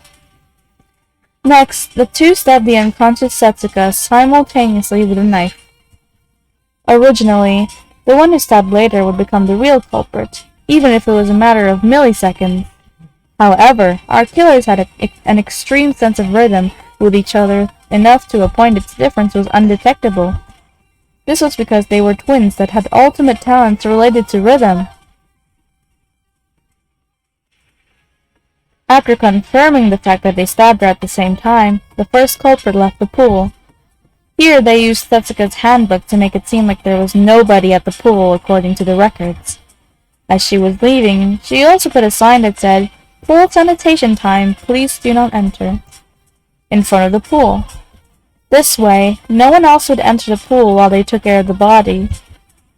However, the culprit made a huge mistake here. The medical kit that was prepared as an insurance to heal Setsuka in case that they missed time stabbing her. Simultaneously, while they were leaving with the newly useless medical kit, a bottle of antibiotics had dropped from it. We're not sure how the culprit didn't notice this, but we were able to prove the double blacken theory using this evidence. After the culprit left, she re-enters the pool after 3 hours with the tools she needed. The 3 hours were left blank intentionally to frame Iroha in the near future. Once they had the tools they needed, they began doing their business for a few hours. And by business, I mean cutting up Setsuka's corpse into multiple pieces. The reason they dismembered her body was to transfer the body to a different place, which I'll get to in a moment. Here they got rid of the abdomen that had marks that showed two people, one left-handed and one right-handed, had stabbed the body. Once the dismemberment process was over, they cleaned the pool using its tools, and the second culprit disguised as the first culprit. They were twins, so a little bit of disguise was enough to make them completely indistinguishable. To correct their body shape, they put Setsuka's 2 hands into a plastic bag and pinned it on her chest. They needed Setsuka's hands with them to open her handbook for the tricks they needed to pull off in the future. And by carrying the hands as a disguise, it was like killing 2 birds with 1 stone. Because they carried Setsuka's hands with them, they were able to use her handbook freely, just like Emma did. The culprit then sent a message to Iroha using Setsuka's handbook. The message called for her to be in front of the mirror mansion at 18 o'clock. It was because of this message that Iroha wasn't able to participate with us during the parade. After sending this message, the second culprit leaves the pool while still disguised. She puts the sign in front of the pool back inside and walks her way to Block A. After arriving at the ghost house, she undisguises herself and enters the ghost house while deliberately getting witnessed by Iroha. By getting witnessed by Iroha, The culprit later used this fact to frame Iroha and make her seem suspicious. However, amidst the rush of changing her disguise, the pins used to hold the plastic bags had dropped on the ground, which were used in this trial as important pieces of evidence against her. After entering the ghost house, the culprit ran up inside to cut the wires and to the fuse box to cause a blackout. They also put out the fire in the fireplace, though this was because they needed it to be that way for the other culprit to utilize the chimney later on. The blackout itself was so that the others wouldn't notice what happened inside the ghost house. A little later, the second culprit redisguised herself as the first culprit and left the ghost house to join the rest of us at the parade. Of course, none of us even had the thought that the culprit had disguised into someone else. And so the second culprit was able to watch the parade with us without any suspicion. At that time, the culprit was waiting for the monorail at the Block C station. They had moved the corpse pieces to the station from the pool prior to the second person heading over to the ghost house. While the second culprit was over at the ghost house, the first culprit was busy with her work as well, getting rid of the signpost before leaving the pool, and putting the chest piece inside one of the parade dolls in Block C storehouse. At 1810, the monorail heading to the Block A arrives and the first culprit began the process of moving the body. The method they used was to throw each body piece through the chimney once the monorail goes past the ghost house, one by one. This method, while seemingly impossible for anyone else, was done with ease by our culprit. It made it seem like the corpse had teleported inside the ghost house. However, since the ghost house was next to the track that connected Block A and C, she only had 4 chances to throw the body pieces, considering that monorail is only active every other hour. As 7 pieces, even excluding the hands and the chest that she stuck inside the parade dolls, needed to be transferred. She calculated the monorail timetable and went back and forth between A and C. Using this method, they had exactly 7 chances to throw their body pieces in 1 hour, and with the culprit's perfect aiming abilities, the transferring was done. After all the body pieces had been safely thrown inside the chimney, she leaves empty-handed and headed to the storehouse. The parade was almost over, and the chess pieces had been delivered to Block A by then. Meanwhile, the second culprit and the crew were becoming anxious about Setsuka's absence, and they began a search. Pretending to look for her and heading to the Block A storehouse, the 2 Brackens meet up and switch places. The reason the second culprit disguised in the first place was to create an alibi, while the first culprit was busy throwing corpses on the monorail. And since that was finished, there was no reason for the disguise from then on. I had just finished investigating the ghost house and was leaving without any results. And after confirming that I left, the first culprit signals the second culprit, who was still hiding inside the storehouse. The second culprit swiftly enters the ghost house with the chess pieces they hid inside the storehouse. Here, she uses Setsuka's handbook, so there would be an ID without an out record at the ghost house. After this, they put all the body pieces, including the 2 hands they used for disguise, and the pieces inside the fireplace on the altar. Once the setting was complete, they moved the folding screen in front of the entrance to create space, and start to flood the place with blood using the blood packs they prepared. This was to create the illusion that the crime scene was the ghost house, and the culprit dismembered the corpse behind the folding screen. They created a huge trail of blood leading up to the altar, and spread some on the altar as well for good measure. After all of this was done, the culprit deliberately dropped her hairpin near the altar, and sent everyone a message using Setsuka's handbook. The message had to vaguely remind everyone of the ghost house, and was used to call everyone to that place. Then, they hid in the space behind the folding screen, waiting for the others to arrive. As we arrived, we followed the trail of blood up to the altar, without any suspicion, and ultimately entered the altar, where we found the body of Setsuka. And this was how the 2 culprits managed to move the body and fool everyone. The cruel killer. No, killers, who didn't just murder Setsuka, but cut up her body into pieces. Yes, the culprits who committed this atrocity of a crime.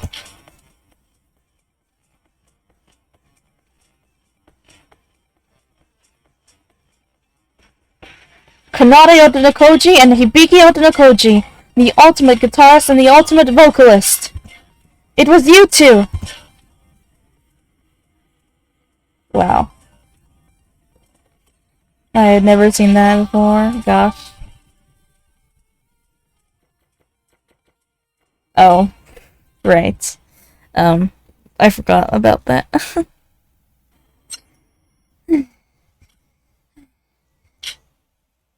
Are you still going to defend yourself, Kanade? Hibiki, it's the same for you. You might not have memory of it, but the results of this trial shows the fact. The fact that you are also the one who killed Setsuka.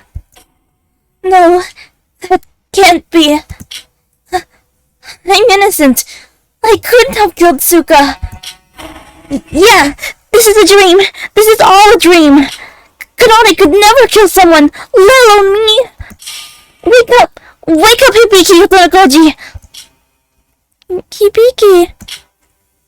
Hibiki, I'm afraid that this is not a dream. Whether you remember it or not, you have committed a murder and lost the class trial. If the answer we've deduced is true, you'll soon be dead.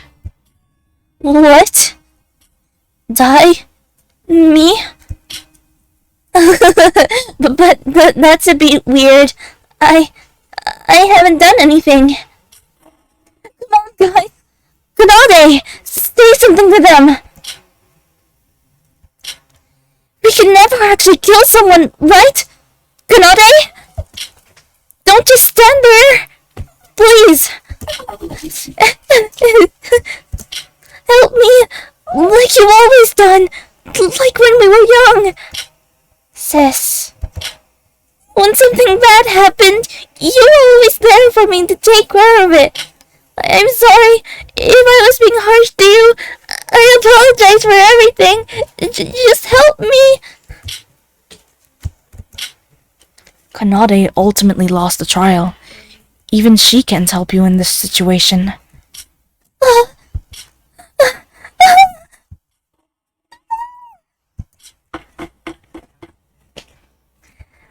Oh gosh, I can't voice these anyway. Let me out! I'm gonna break open this door! Now, Hibiki, the trial is still in session. Please return to your seat immediately. Let me home! I hate it here! I need to see my parents! I'm so sick of this place! Let me out! Just let me out! Okay, I'm not voicing that. Hey, Hibiki. Hibiki, calm down! I wonder, does that girl have any mental disorders? The heck? Wait.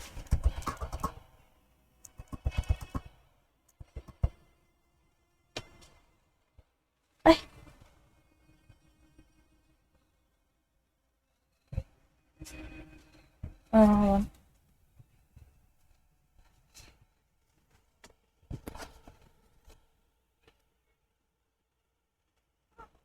Tinker! Wait, hold on.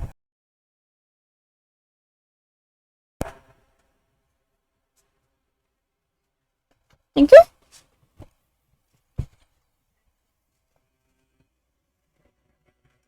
Tinker!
Go down for me. Come on.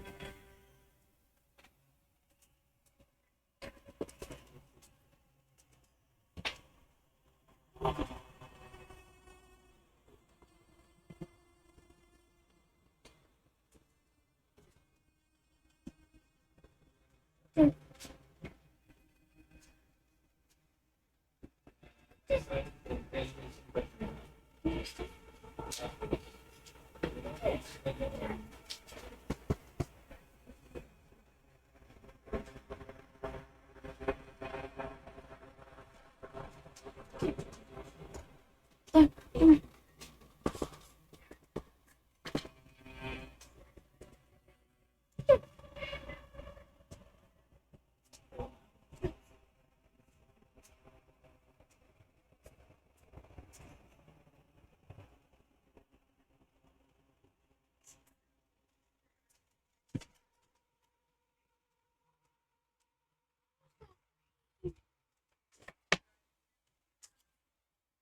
Sorry, there was a slight interruption. Dog went trouble. What? I've been keeping an eye on her since she was a suspect during the trial. I didn't realize I didn't turn off the mic. Sorry if you heard some stuff. Okay.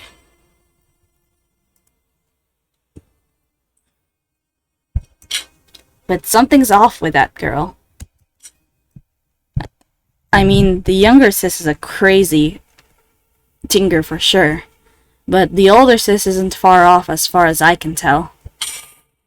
This is a warning. If you don't return to your seat, you'll be severely punished. Shut up! Kanade? This so adorable. Huh? I have no way to run, right? If you can't avoid it, enjoy it. It is tragic that my plan has failed. But if I get to see my sister's most despairful dying moments while I die, that doesn't seem that bad of a death. You've won. We were the culprit of this case.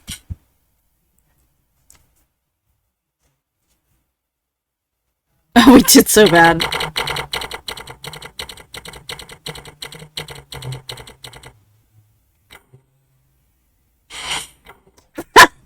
Yikes. F.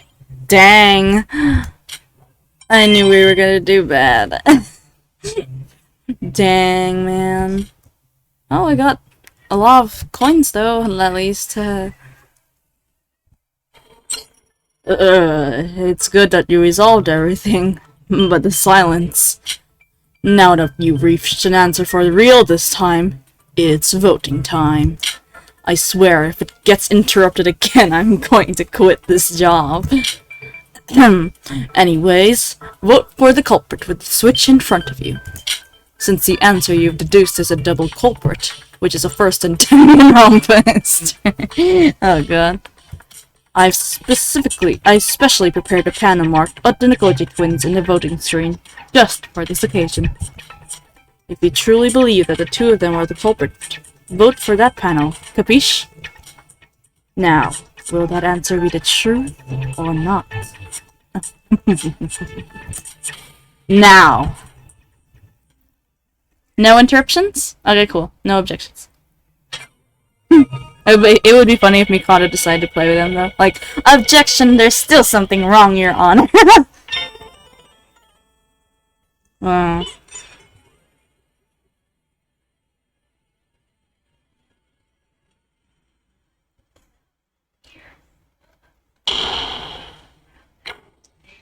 Wow. So that's the trial, guys. That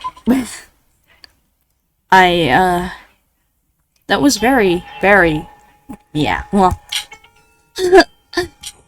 The real culprit who murdered Setsuko Chiebukuro was Hibiki Otonokoji and Kanade Otonokoji. Correct. You've got them both right. So they're both the culprit? To be honest, when they stabbed them together, I had a hard time deciding on what to make of it. A class trial is a system by definition that while multiple victims can occur for one case, no two students can be the culprit. However, I replayed the clip countless times, and no matter how you'd look at it, they stabbed her simultaneously. Even the computer couldn't detect the time difference. I had no choice but to admit it. In this killing school trip, the rules are absolute, and this case did obey the rules. My most honorable praise for the twins, as they found a loophole in the rules and used their talents to pull off a feat truly impossible. I was confident I would win this trial. You would have lost if you'd voted for my sis, and that result wouldn't have changed even if you voted for me. Whoever you had voted for, I was going to be safe. And I even had a backup plan for framing Iroha. But for this plan to fail, I truly did not expect this to happen. It seems like I underestimated both Shobai and Sora. She's right. We contributed nothing to this trial. If it wasn't for those two. Honestly, I was mentally prepared for Shobai. I can estimate the threat level of a person immediately at first glance. And ever since our first encounter, I have always been cautious of you. But Sora, what are you? You have nothing special to boot, and you can't even remember your own talent. How is someone like you able to win against someone like me? Sora, what really is your talent? That's what I want to know. You. Twins, answer me! Why in the world did you murder Setsuka? Nikkei? What's wrong? I thought you didn't care about whether we died or not. Well, I do have an idea why you're acting like that. What's that supposed to? Forget it. It's not like I'm going to tell you anyway. That aside, you asked why we killed Setsuka, yes? The Kanade, I could understand maybe, but Hibiki was very intimate with Setsuka.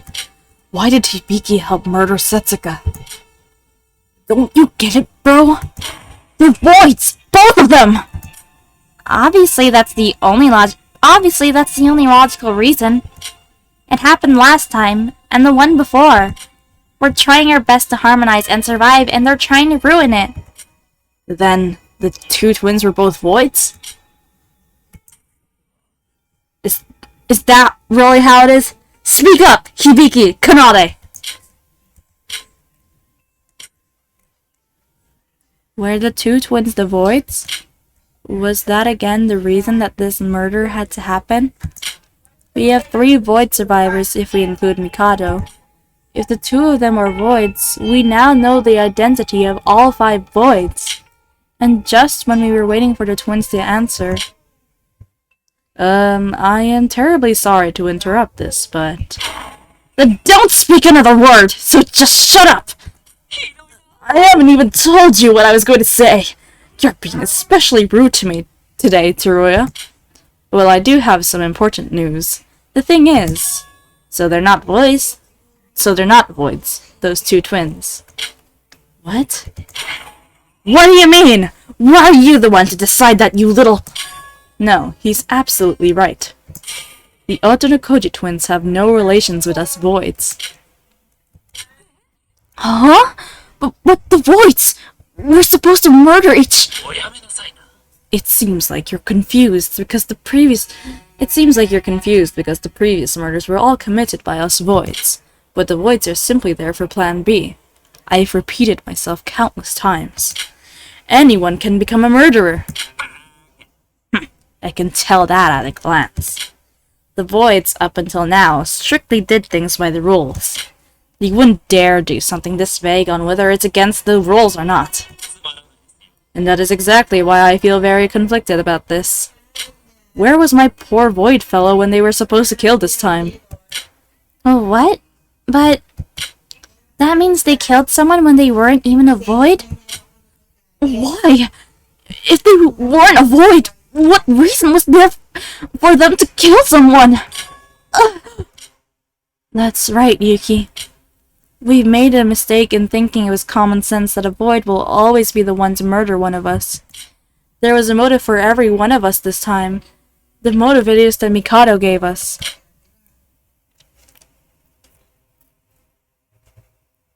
That's right. Even I had forgotten about it. The black end of this case gets to not only escape this island if they win, but they also get to know the ending of their motive video. The motive video I saw didn't affect me in any way, but for the others, things were different. It even came up during the class trial. Hibiki and Kanade said their parents were in trouble in their motive video. That was their motive for this murder? Dang it, I should have been more careful. I was so focused on the Voids that I forgot about something so important. God, you! This is all because of you! Forcing us to murder each other with motives or whatever! I'll never forgive you! Excuse me. It wasn't really like that. What?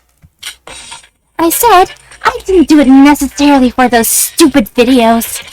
My sister could have done it for our parents, but to be honest with you, I couldn't care less about those things. Those things? But they're your family! My sister is the only family I've got. And you said it yourself during the trial. I've been planning a double blackened murder ever since I heard about the rules of this class trial. The motive videos were distributed just yesterday, so how could those be the motives for our murder? Then why would you do something as horrible as killing someone? I don't know where to start. Well, everyone, take a look at Hibiki here. Let's start from there. What about Hibiki? Don't you think something's awful about her? Hibiki? Hibiki, you're still part of all this. Speak up! Oh my god! What the heck? What in the world? I need to wait for benching. Hold on.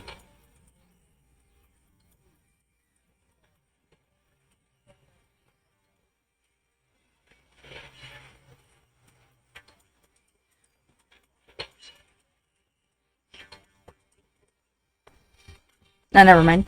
Is she alright? Oh my god! So cute! The hell? Kanade?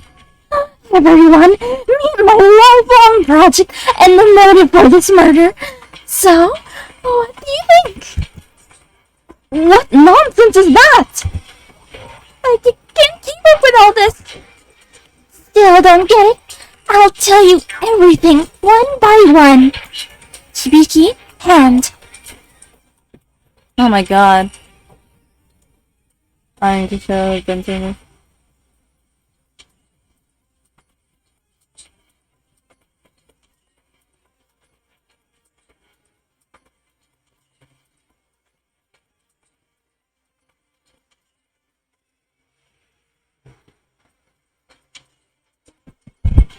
Hold on.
Alright.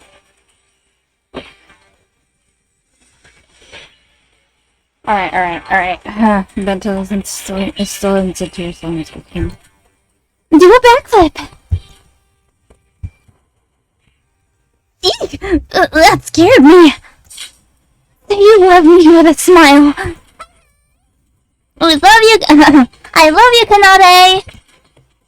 Gosh. Love you too, Ibiki. What the? What is this? What's going on? Hibiki? Hibiki! Wake up! Hibiki! It's no use. Hibiki in this state can only listen and react to me. How did you do it? Hypnosis? Mind control?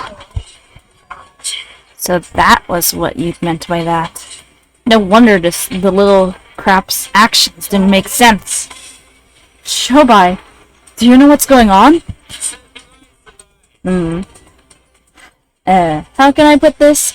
The culprit of this case wasn't Kanade Otonokoji and Hibiki Otonokoji, but more like Kanade Otonokoji and also Kanade Otonokoji. What do you mean? Speak some sense! Why the hell are you always shouting at me? The trial's over, so I'm not gonna go give two craps about you. Ask the girl herself. So, don't you agree that my precious toy is adorable? Kanade, would you please kindly explain what's going on here? It's my pleasure. We two are gonna die anyways, after all.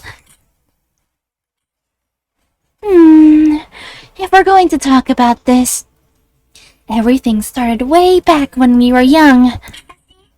We are identical twins, 10 seconds apart from each other. I can't remember if I knew it instinctively when I was born, but I realized something when I was around 3 or 4.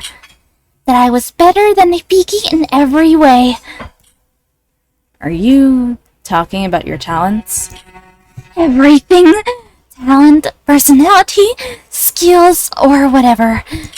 But as I realized that, Hibiki must have also realized that she was the lesser of the two. There's B. And you should probably change your book. Huh? My hair. I don't know. She went under the bed, literally lying on top of a cardboard box. It was sad. I was looking at her, what the heck are you doing under the bed? I heard her crying. So I was like, what the heck? So I looked under the bed, and she was there. I was gonna change. Okay. You didn't see? Let's see. Actually, you'll probably see me. Huh? And ever since she acknowledged that, when we were young, she had been abusive towards me. As I was too young at that age, I didn't object to her actions. And I ended up giving it in to her. Then one day, our mother told my sis to play with me for a change. But Hibiki back then loved Shiro so much that she replied she loved Shiro much more than me. And those words hurt a lot, especially as a kid. Shiro? Who's that? A puppy we used to have as children. A small, kind, white teacup poodle who was really friendly with people. Even when I was being abused by Hibiki, I still loved Hibiki. I thought of her as family, and I wanted to get along with her. But when I heard that Hibiki liked some puppy more than me, I felt an uncontrollable wave of jealousy. As long as Shiro was alive, I was never going to get closer with Hibiki. That was when I decided to get rid of it. Get rid of it? What do you mean by that? What do I mean by that? I literally got rid of it. The next day, when I was alone at home, I butchered Shiro with a kitchen knife and threw it away down the drain. What? You're kidding me, right? As small as wretched that thing was, it was still a creature of life. That meant I had to cover up a lot of things to not get found out, but somehow it all seemed easy. Probably because I was a genius. After a while, poor little sis was frantically searching for Shiro, but alas, she wasn't able to find it. Of course, she wasn't able to. What remained of it was probably indistinguishable from sewer sludge by then. So you killed your sister's favorite dog to get friendly with her? Like hell that would work. You're out of your mind. I know. As soon as I realized I did something wrong, I did feel a little bit guilty. But the reaction Hibiki showed afterwards soon got rid of any afterthoughts I had. Instead of bullying me again for the loss of her puppy as I expected, she started to cry in my arms.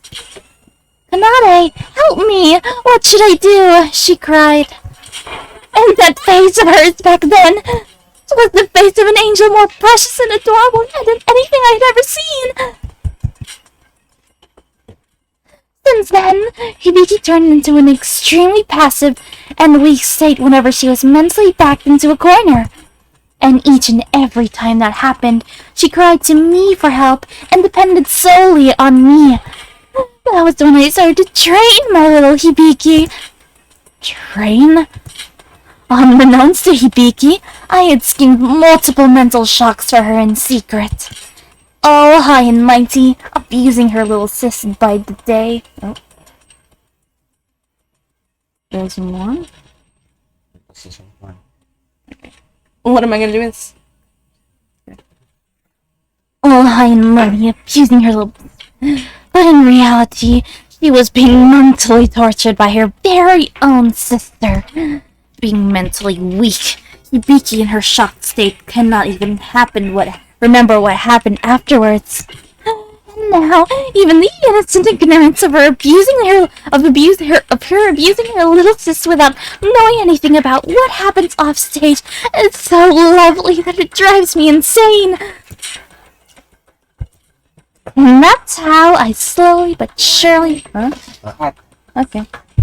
Not plate and but it but the plate and touch it. Nice. No, what? How was this? Oh, okay. First. Bye. And that's how I slowly but surely modified Hibiki to my taste ever since I was young. Oh my god. I've tried out numerous methods, but the best one is to eradicate Hibiki's most precious person.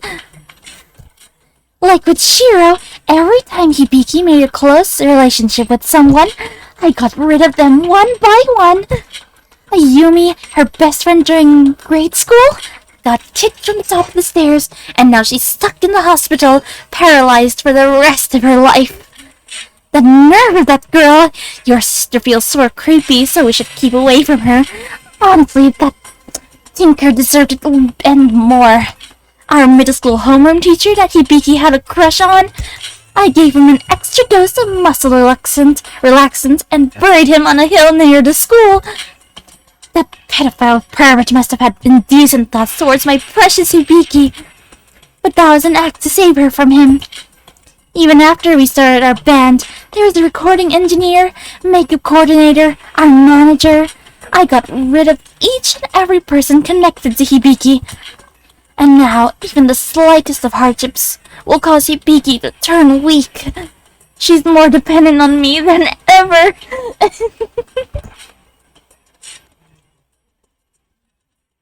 Wait, what? So you're basically saying that Jessica wasn't your first victim? No way. Unbelievable.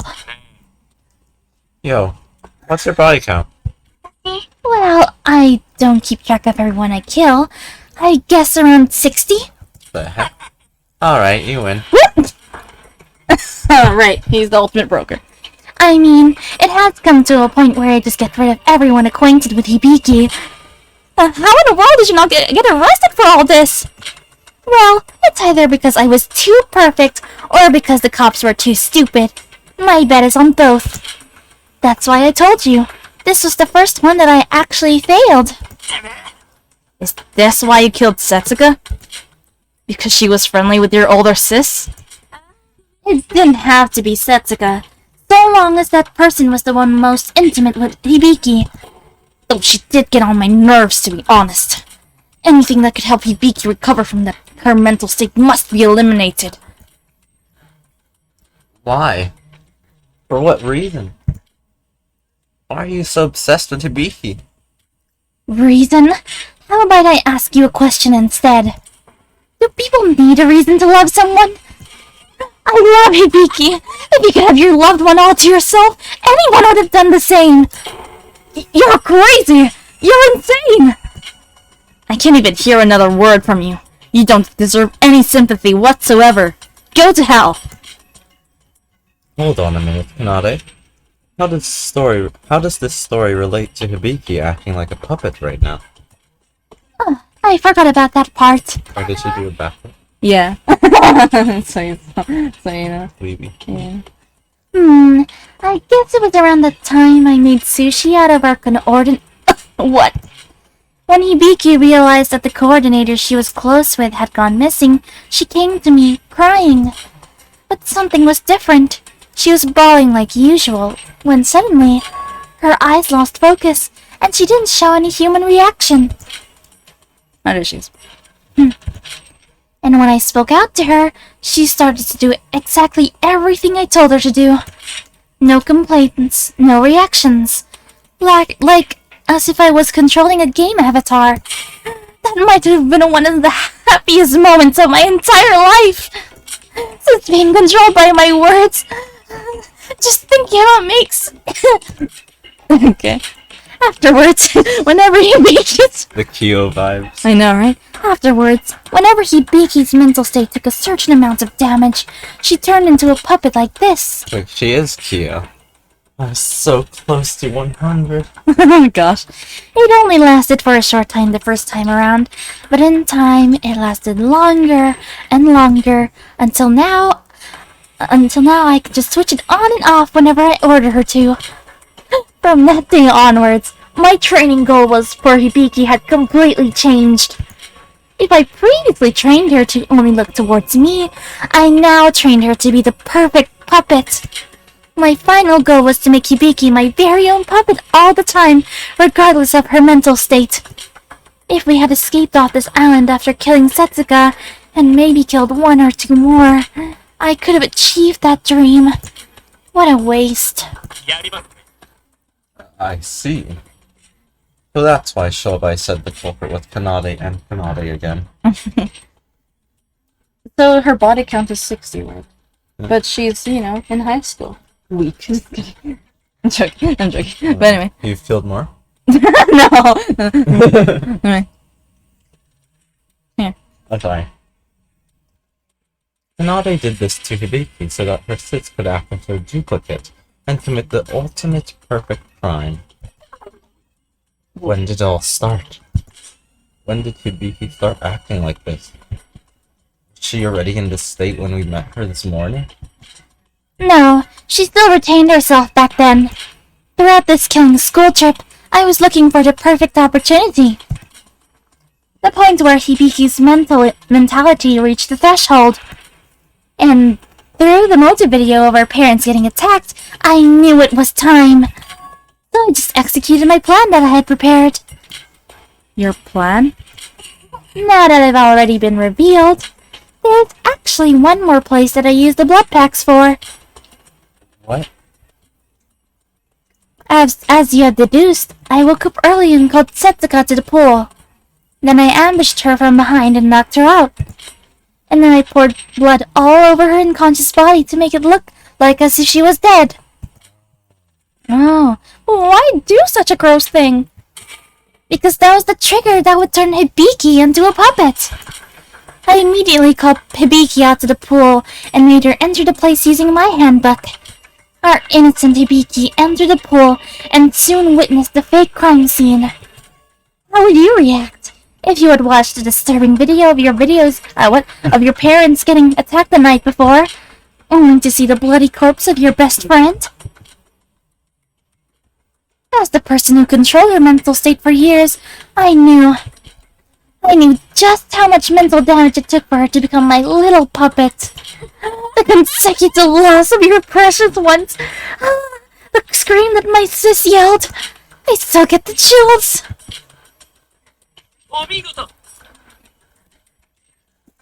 But when Shobai said that the amount of blood used at the ghost house seemed a lot less than the amount of blood packs taken, that was the actual reason why. How could you? Controlling someone as you please, and she's even your family! I suppose it makes stupid Hibiki cooperate with the plan if I didn't take control over her.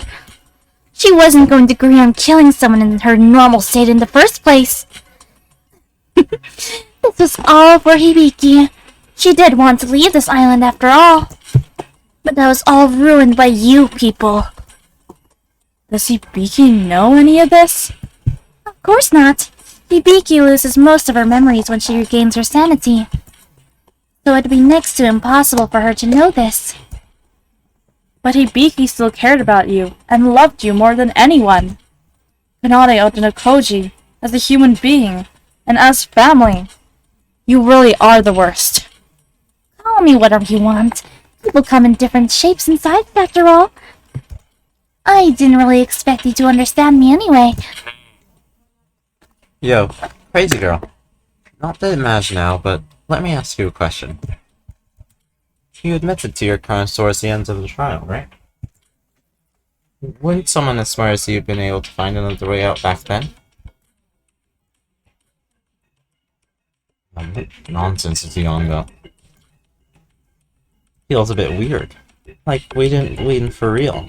Like she gave it to us. I wouldn't have been able to guess the double black and part without albino girl. You might have still had a shot at winning the trial. I'd rather keep my dignity than struggle till I went down ugly. When the double blackened murder had surfaced, it was already game over for me. Moreover, I wanted to see Hibiki despair. Despair. I honestly didn't have any regrets with my life. I already played with my sisters to my heart's content. Of course, escaping this island and being together with a completely puppetified Hibiki does sound tempting. But nothing beats my desire to watch Hibiki's face full of despair. Not just any despair, the one moments before death, the ones just before her life ends. The ones that she'll take to her deathbed. One gripe I have about puppet Hibiki and mentally broken Hibiki is that her face is too predictable, making it uninteresting. Just imagining what my poor sis will look like when she comes to the realization of what's coming for her makes me so excited. Yo, albino. Are you talking to me? Do something about this, will ya? This girl is too crazy for even me to handle. You're good at stuff like this, right? What? What do you mean by... But when I looked around, everyone was silently looking away from Kanade. And rightfully so. Her story seemed out of the world even for me. A story from a fantasy world. One that was too insane for us to even comprehend. A degenerate who makes you want to throw up just from the fact that you're breathing the same air as her. That was the true identity of Kanade Otonogoji, a person whom we once thought as our friend, as our classmate. But the worst thing was that she wasn't done just yet. I guess then... Now we can proceed to our finale? Huh? Oh, wait just a moment, Monocro. I forgot to mention, well, I found this while rummaging through her pockets. Would you care to explain what that is? This is a note that I found inside Setsuka's pockets when I killed her. I was so busy that I didn't have time to read the details, but the fact that she had it on her body probably means that it contained an important message for us, right? Setsuka? Read it now! Hold on. This... Why? What does it say? Well, well, well. Wow, do I feel bad for you guys. Would you just tell us already? Mikado, you sure you'll be alright? What? I'm not following you. Well, it's just that, Voids. Wow, you guys have a tough road ahead as well. Kanade, what does the note say? This is a will written by Setsuka. Oh, well... Jessica? It seems like in case she was killed, she kept track of all the information she learned. Information? I don't recall Setsuka ever telling us about that. She must have discovered something. I don't know why she didn't tell us sooner, but she must have found something big. Come to think of it, she was acting weird ever since we arrived on the third island. You're right. She did talk like something was up back when the motive was revealed as well. My, this really is big news. She kept this to herself? Well, what does it say? Just tell us!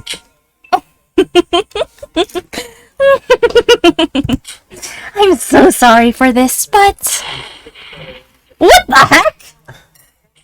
I'll be taking these excuses to my grave. No! Setsuka's will! Put it out! The info! No! We're too late. A note as small as that burns out in a matter of seconds. You... What the hell do you think you're doing? This note contains incredible information. Amazing scoops that could be really damaging for Mikado. But what does that have to do with me? I'm about to die after all. I leave this and everything up to you. Were you expecting a silly dramatic ending like that? Unfortunately, I'm not that good of a person. Rather, I despise each and every one of you. You ruined my perfect plans of escaping this island with Hibiki. Yes, this is my petty revenge for losing the class trial.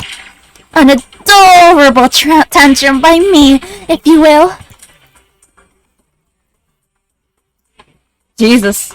No. It turned into ash. Oh god, no. Please. You're being awfully persistent, Nikkei. Boy, do I wonder why you're acting like that. You little... Yoriko, calm down. Violence is against the rules. Now I can finally die without any regrets. Let's go, Monochrome.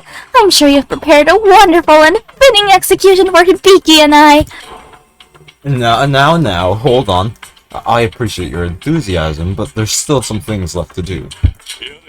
Have we all forgotten? The Blackens of this class trial had the right to know the ending of their motive video, regardless of the result. The execution comes after that. Honestly, I couldn't care any less. What? Like Kinji. Kenji? See what happened. Was it? Like Kinji. With Kenji? The parents? No. Seeing what happened after. Oh, yeah! Oh my god, Kenji! Oh my god! So is that... That's probably what the plan was. Yeah, just thinking so. Hmm. Ah, I Too see. similar. Honestly, I couldn't care any less. Let's just skip to the good part and start the execution. You may feel that way, but Hibiki begs to differ, don't you think? This class trial acknowledges both of you as Blackened. So obviously she has the right to see her videos ending. Coincidentally, you two have the same motive video, so I'll just have to play one. I see. Poor sis. I guess it wouldn't hurt to let her know what happened to her parents before her death. Sis, wake up. Come on. Look up and focus your eyes on me. You're returning to your own self again. Now. Kanade? Is this the trial grounds? Did I... Sis, we're going to be executed. But before that, they're going to let us see the ending of our motive video as a prize for being the Blackened. Come on, why don't we watch it before we die? Die? Me? Don't you remember? You and I killed Setsuka, and we lost the class trial. No, that can't be. I would never. Why would I get executed when I did nothing wrong? Please don't! I don't want to die! VOD, come on, don't cry. You're not a baby now, aren't you? No, come on, look at the screen. As a procedure, it is required that you watch this video. Wait, why am I the one consoling her? Sis, aren't you curious about who really attacked Mom and Dad? At least we get the chance to know who did it. Or would you rather just die without knowing what happened? Well, she doesn't seem like she's fine, does she? Well then, I'll start the video.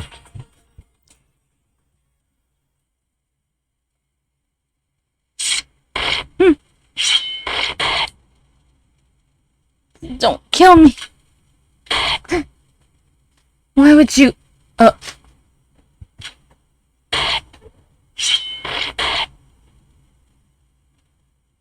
The huge screen over our heads showed a video of a couple looking to be around their mid-40s or 50s getting stabbed repeatedly by someone. The man seemed like he was already dead, with blood spewing out of his throat like a fountain, falling out as she pleaded for her life. At least we get the chance to know who did it. No! Mom! Dad! This video is first-person perspective recording from the very person who murdered Etono Koji's parents.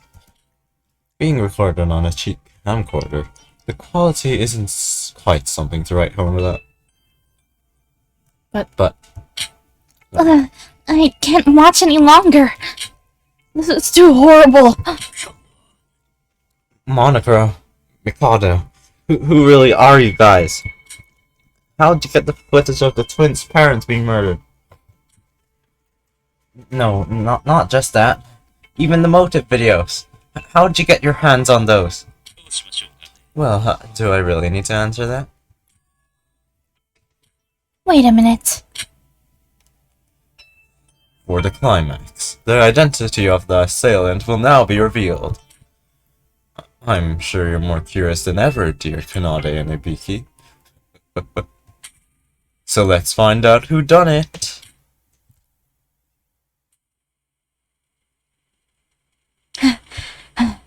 The person after murdering the couple was breathing heavily as they looked around. It was as if they were looking for something. The video wandered from place to place until it stopped at a full-body mirror at the corner of the dark room. And in that mirror, the reflection showed who the mysterious assailant was.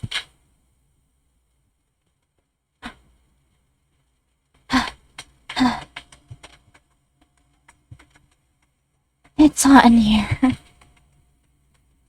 The person in the mirror. The person who savagely murdered Hibiki and Kanade's parents was none other than Kanade herself. What? Kanade? What's going on? You even killed your own parents. You're kidding me, right? Kanade, tell me it's not true. It was you? You killed Mom and Dad? How? I trusted you all the time. So then what's this? That's good. Mikado, would you care to explain this video? I never murdered my parents. Sure, that is definitely our house, but I never did such a thing. Granted, I did plan to murder my parents eventually, as a finale to my Hibiki puppet plan, but I had decided now was too early. I don't know the exact details, as Monocro is the one who is controlling most of this killing school trip. But I can say for sure that both this video and the videos that everyone received are certainly not made up in any way, shape, or form. I swear it's true on my magician's oath. Nobody gives a crap about your oath, so that doesn't sound that convincing. I get that you're angry, but stepping on my pride like that? Wait a minute.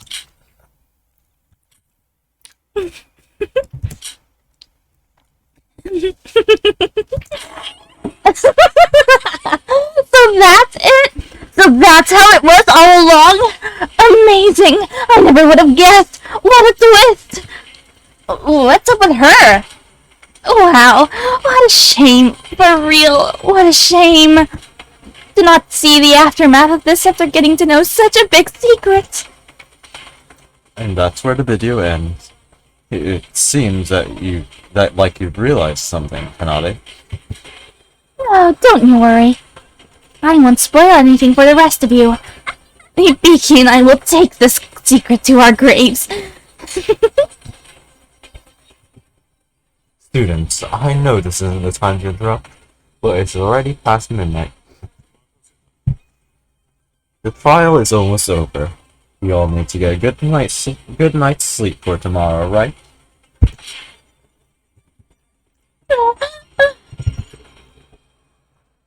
Come on, sis. It's finally time for the finale.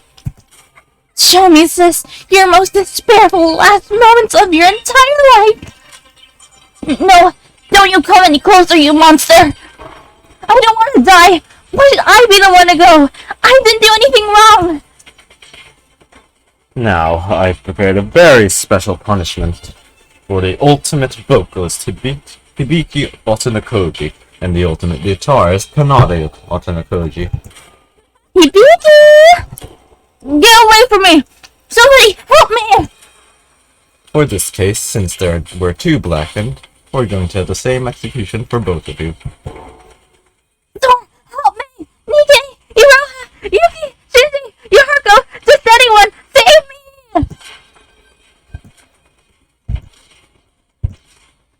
The Now, heck? let's do this. Why didn't anyone step up? No!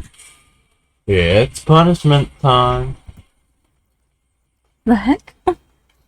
I can't believe they did. Oh gosh. Oh, right. Gore warning again? Gore warning again, guys. Okay.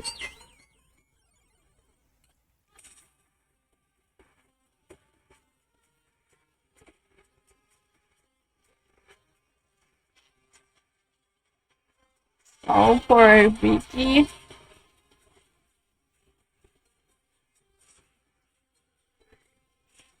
Oh god. Melody Rhythm Final Concert. Final Death Concert. Interesting name for it. Oh my god.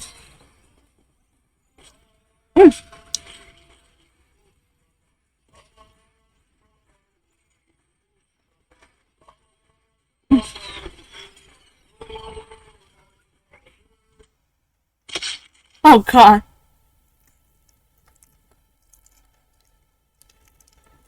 That's so messed up, bro.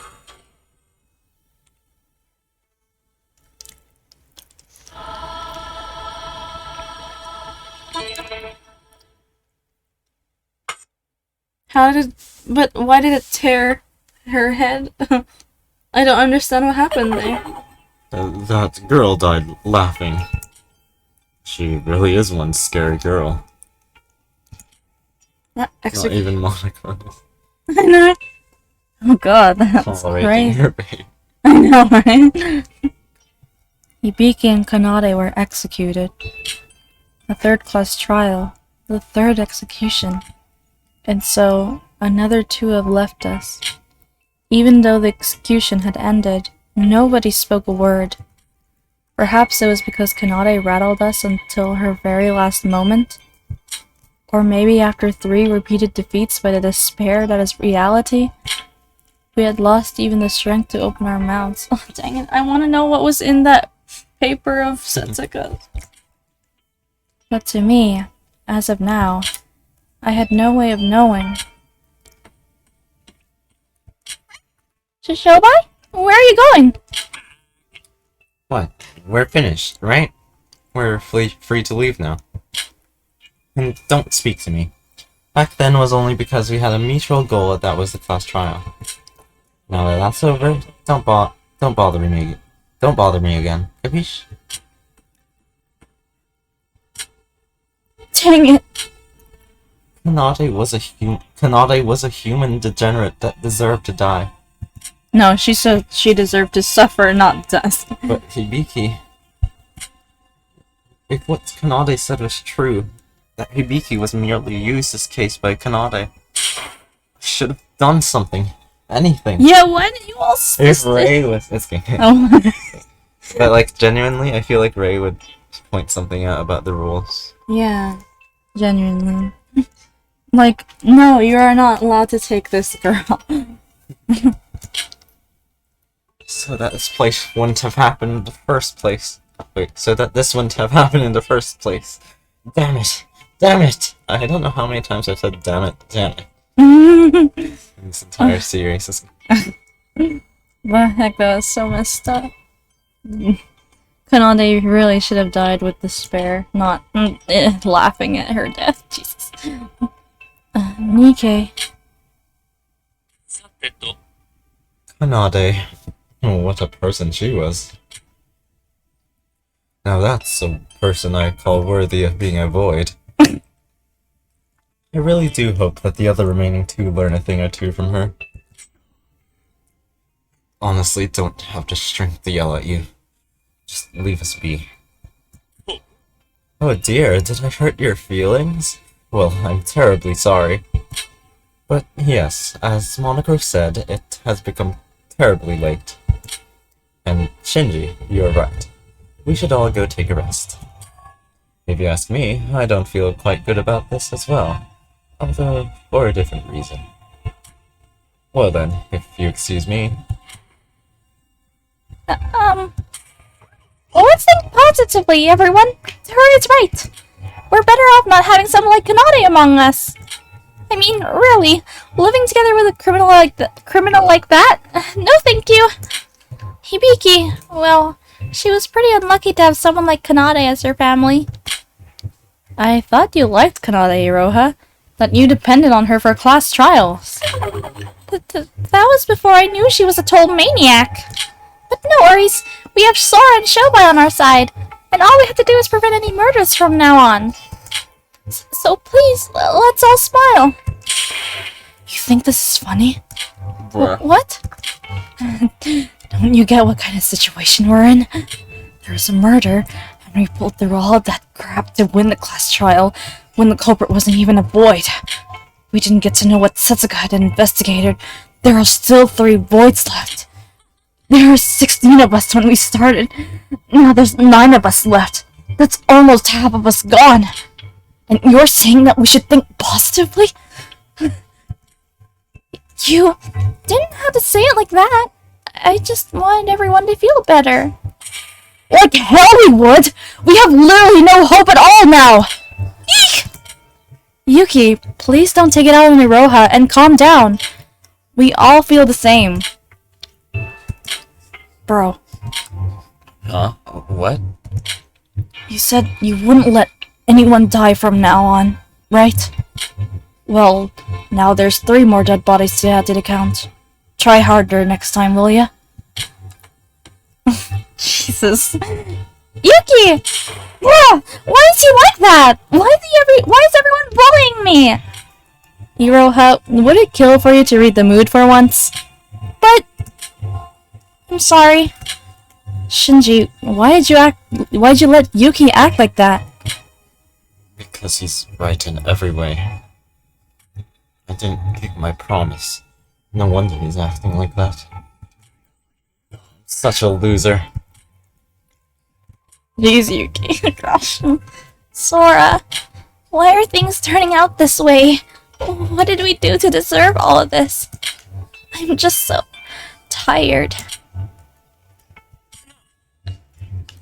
Don't worry, guys. Toria? I'll find a way out. I'm an executive at the Kisaragi Foundation. The Foundation, no matter what, never lets a spirit get away with things. I'll protect you, at whatever it may cost. Whatever it may cost.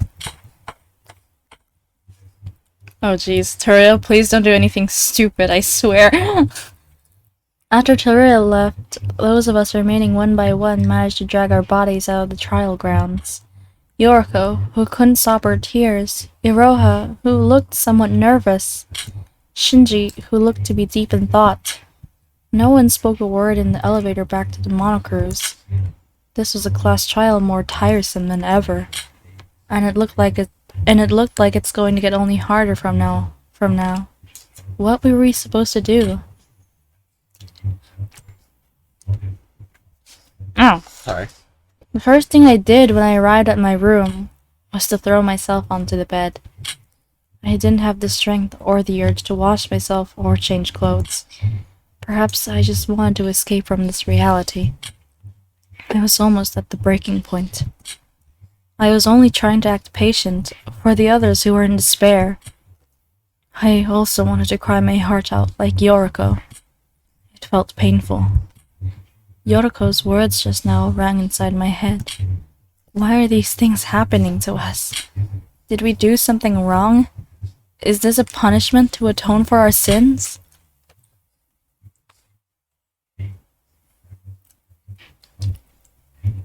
I had no idea. For now, my tiresome body had given up on everything, and I decided to give in to this wave of sleep. Oh.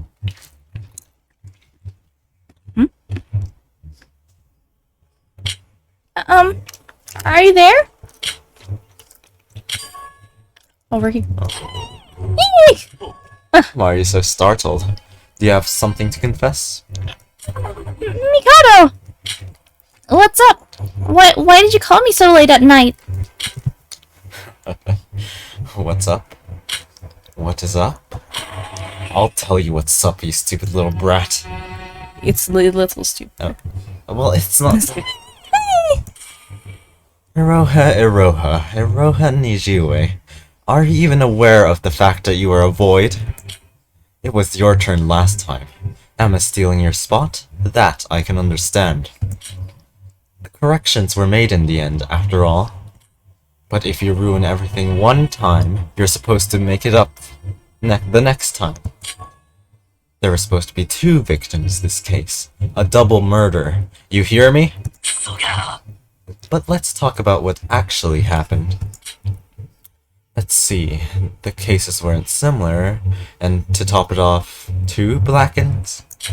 How are you going to take responsibility for all this, Well... When I found Setsuga's corpse, I thought to myself, well, it seems like Iroha's finally pulling her own weight. I even marveled at your wits when the trial panned out as if you were the murderer. But what the hell is this outcome? I honestly couldn't have ruined these things this badly even if I tried. Tell me, what did you accomplish on this island?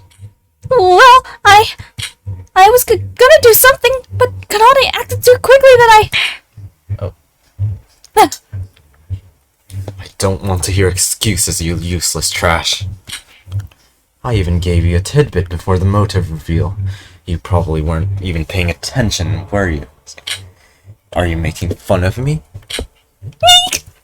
Answer me. Why do you think I included someone as useless as you in our team? I told you before, you're just here to fill up the numbers. You're just here for the ride, so don't worry. But even so, shouldn't you at least do what you were promised to do? Even if this plan fails, then your life is going down the drain as well. So you're planning to go kamikaze on all of us? Wait! But it wasn't my turn originally, and I didn't even have time to discuss the plans. So how was I supposed to do anything on my own? Use his powers, for God's sake. You saw the class trial, didn't you? The outcome is already decided. You just have to have the will for it. And you're trying to make excuses when you haven't even done that much? But...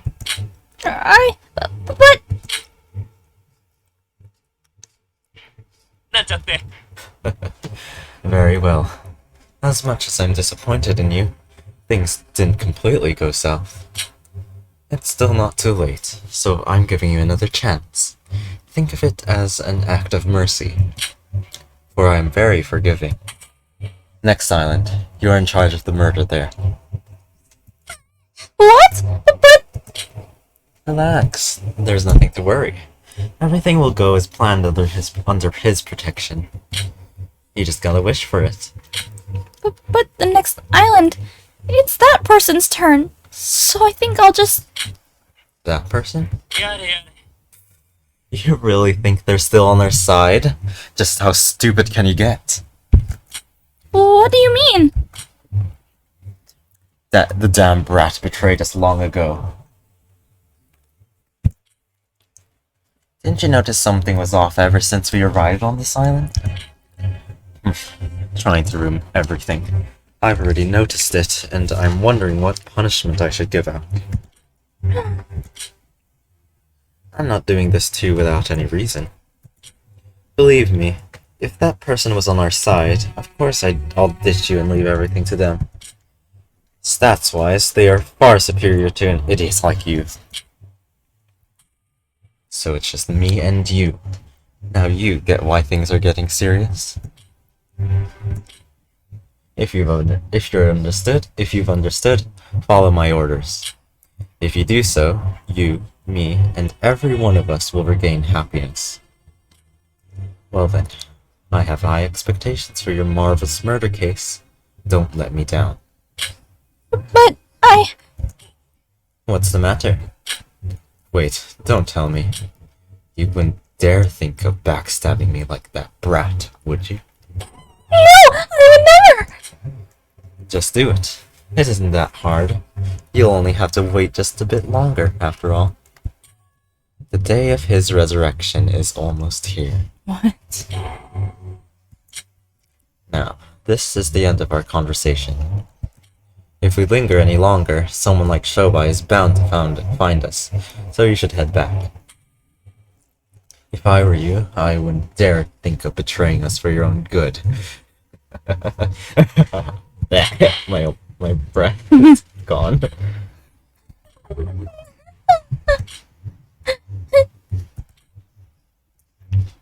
Where Roha? Oh god.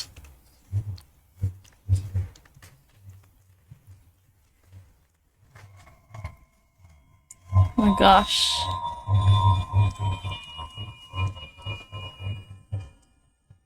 There goes 3 people.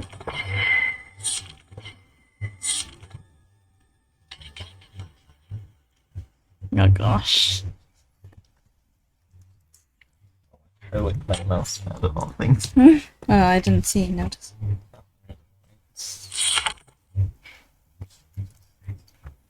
And the last one is yet to be revealed.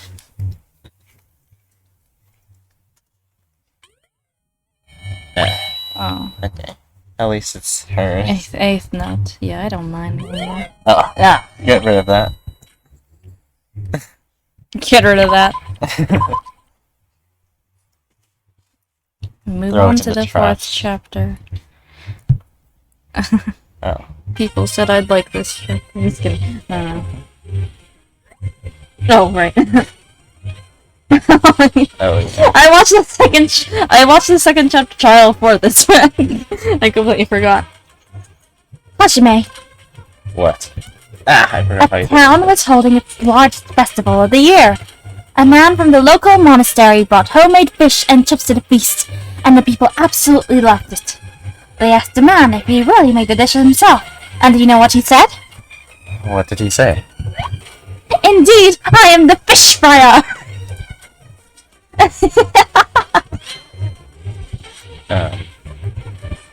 Hajime, what do you call an obnoxious reindeer? Rudolph! Seriously, just stop! Is this all karma for my past life or something? Yeah, sure, I'm a murderer. I'm ready to accept whatever punishment that comes. But why this out of all the punishments in the world? I'd rather suffer physically than having to listen to these annoying jokes forever. Annoying jokes! That's not very nice! I personally love it. Okay. We don't have anything to do here. Not to mention, there isn't a lot we can do when we look like this. That's why we're chatting with each other. Well, then just chat. Sorry, I forgot how to do this. Well, Just then chat. just chat. Without making those weird puns. No, he's going insane. Well, then just chat. Without making those weird puns. They're driving me crazy. Oh, you don't find them entertaining? How am I supposed to when I've heard them for the thousandth time? I feel like I'm gonna die from this, even though I'm already dead. Die from this? Oh, you're already dead. That's not funny! Oh. What the heck? Oh, come on. What's this? Ah, this must be the thing. Void's special telephone that links the living with the dead. Now they're just throwing random things in. Hello? Uh-huh? Did I get through? Hello? Hello? Ah, that voice must be Iroha. Long time no see. Iroha? We're really connected to her? Emma! Help me! Oh, what's the matter, Iroha? Mikada's threatening me. He told me to get murdered in the next island. What should I do? Oh dear.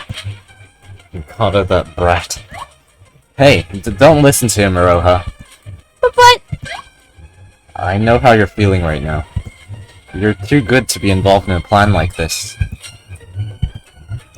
We're dead. We don't have the right to order you around. Just make sure you do what you want to do. Don't go down our road. He's right, Iroha. This place isn't that bad as it seems. Don't overthink too much and go for it. What are you talking about? That's basically telling her to go die. That's not what I meant. Come to think of it, Emma, did you have to take my place in the second island? It's really your fault I had to go through all of this.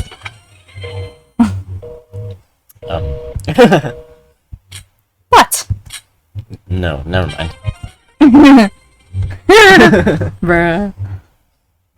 I mean, a poor Aroha. Alright. She's too good for this.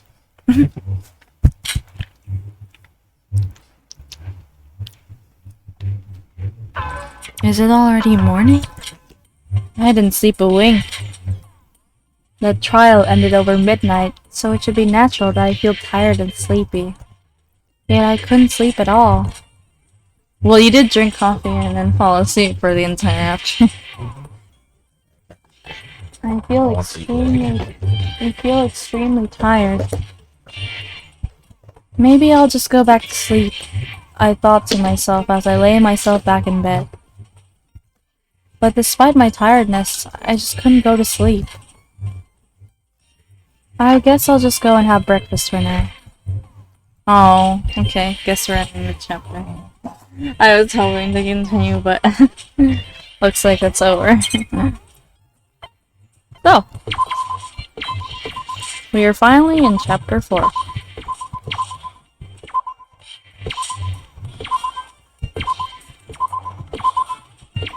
Sorry. Alright, so, yeah. Oil. Yeah. Why? Huh? No. Why would I want oil? Oh, it's right. Oh. Anyway, oh dang, 1702. Anyway, let's see who's on the screen this time.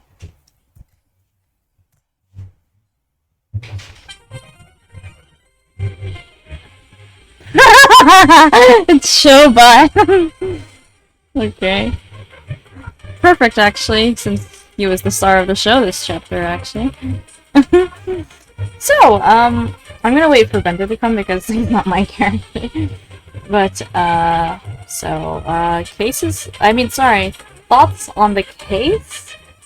Definitely didn't expect any of that. the case itself was like so immensely complex that I don't understand how people were able to think of that. Like, that's absolutely amazing. But honestly, what I'm feeling right now, it's kind of like Utsuro wise. Like, I feel like you know, like, I feel like I've experienced the outcome and not the process. Let's show that.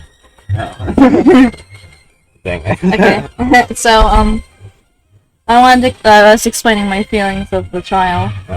It was crazy, and I love how complex the case is. That was a good trial, Yeah, honestly. like, whoa, like, how did they come up with that? Except for how bad the execution was. I know, right? They should have let Kanade die in despair. That was annoying. But you know what? Even though I've been playing since 2 p.m. and it's now currently 9, it's like I feel like Utsuro right now, where I've only experienced the outcome and not the process at all. It feels weird. Because, like, I don't know, it just feels that way to me. It's like I didn't experience any of that and just experienced the outcome. Is that, you know, intense? I don't know. I don't know. It didn't seem it seemed bad. like it's sped up. Right? Like, it didn't seem like it took hours. Even though it did. Like, that's crazy. I know, right? It's... like, the trial itself didn't seem rushed or anything. It just seemed like I was experiencing the outcome.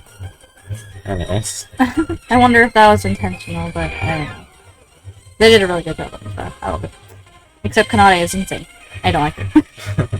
She goes into the gut, and then she burned the freaking papers, like... Annoying.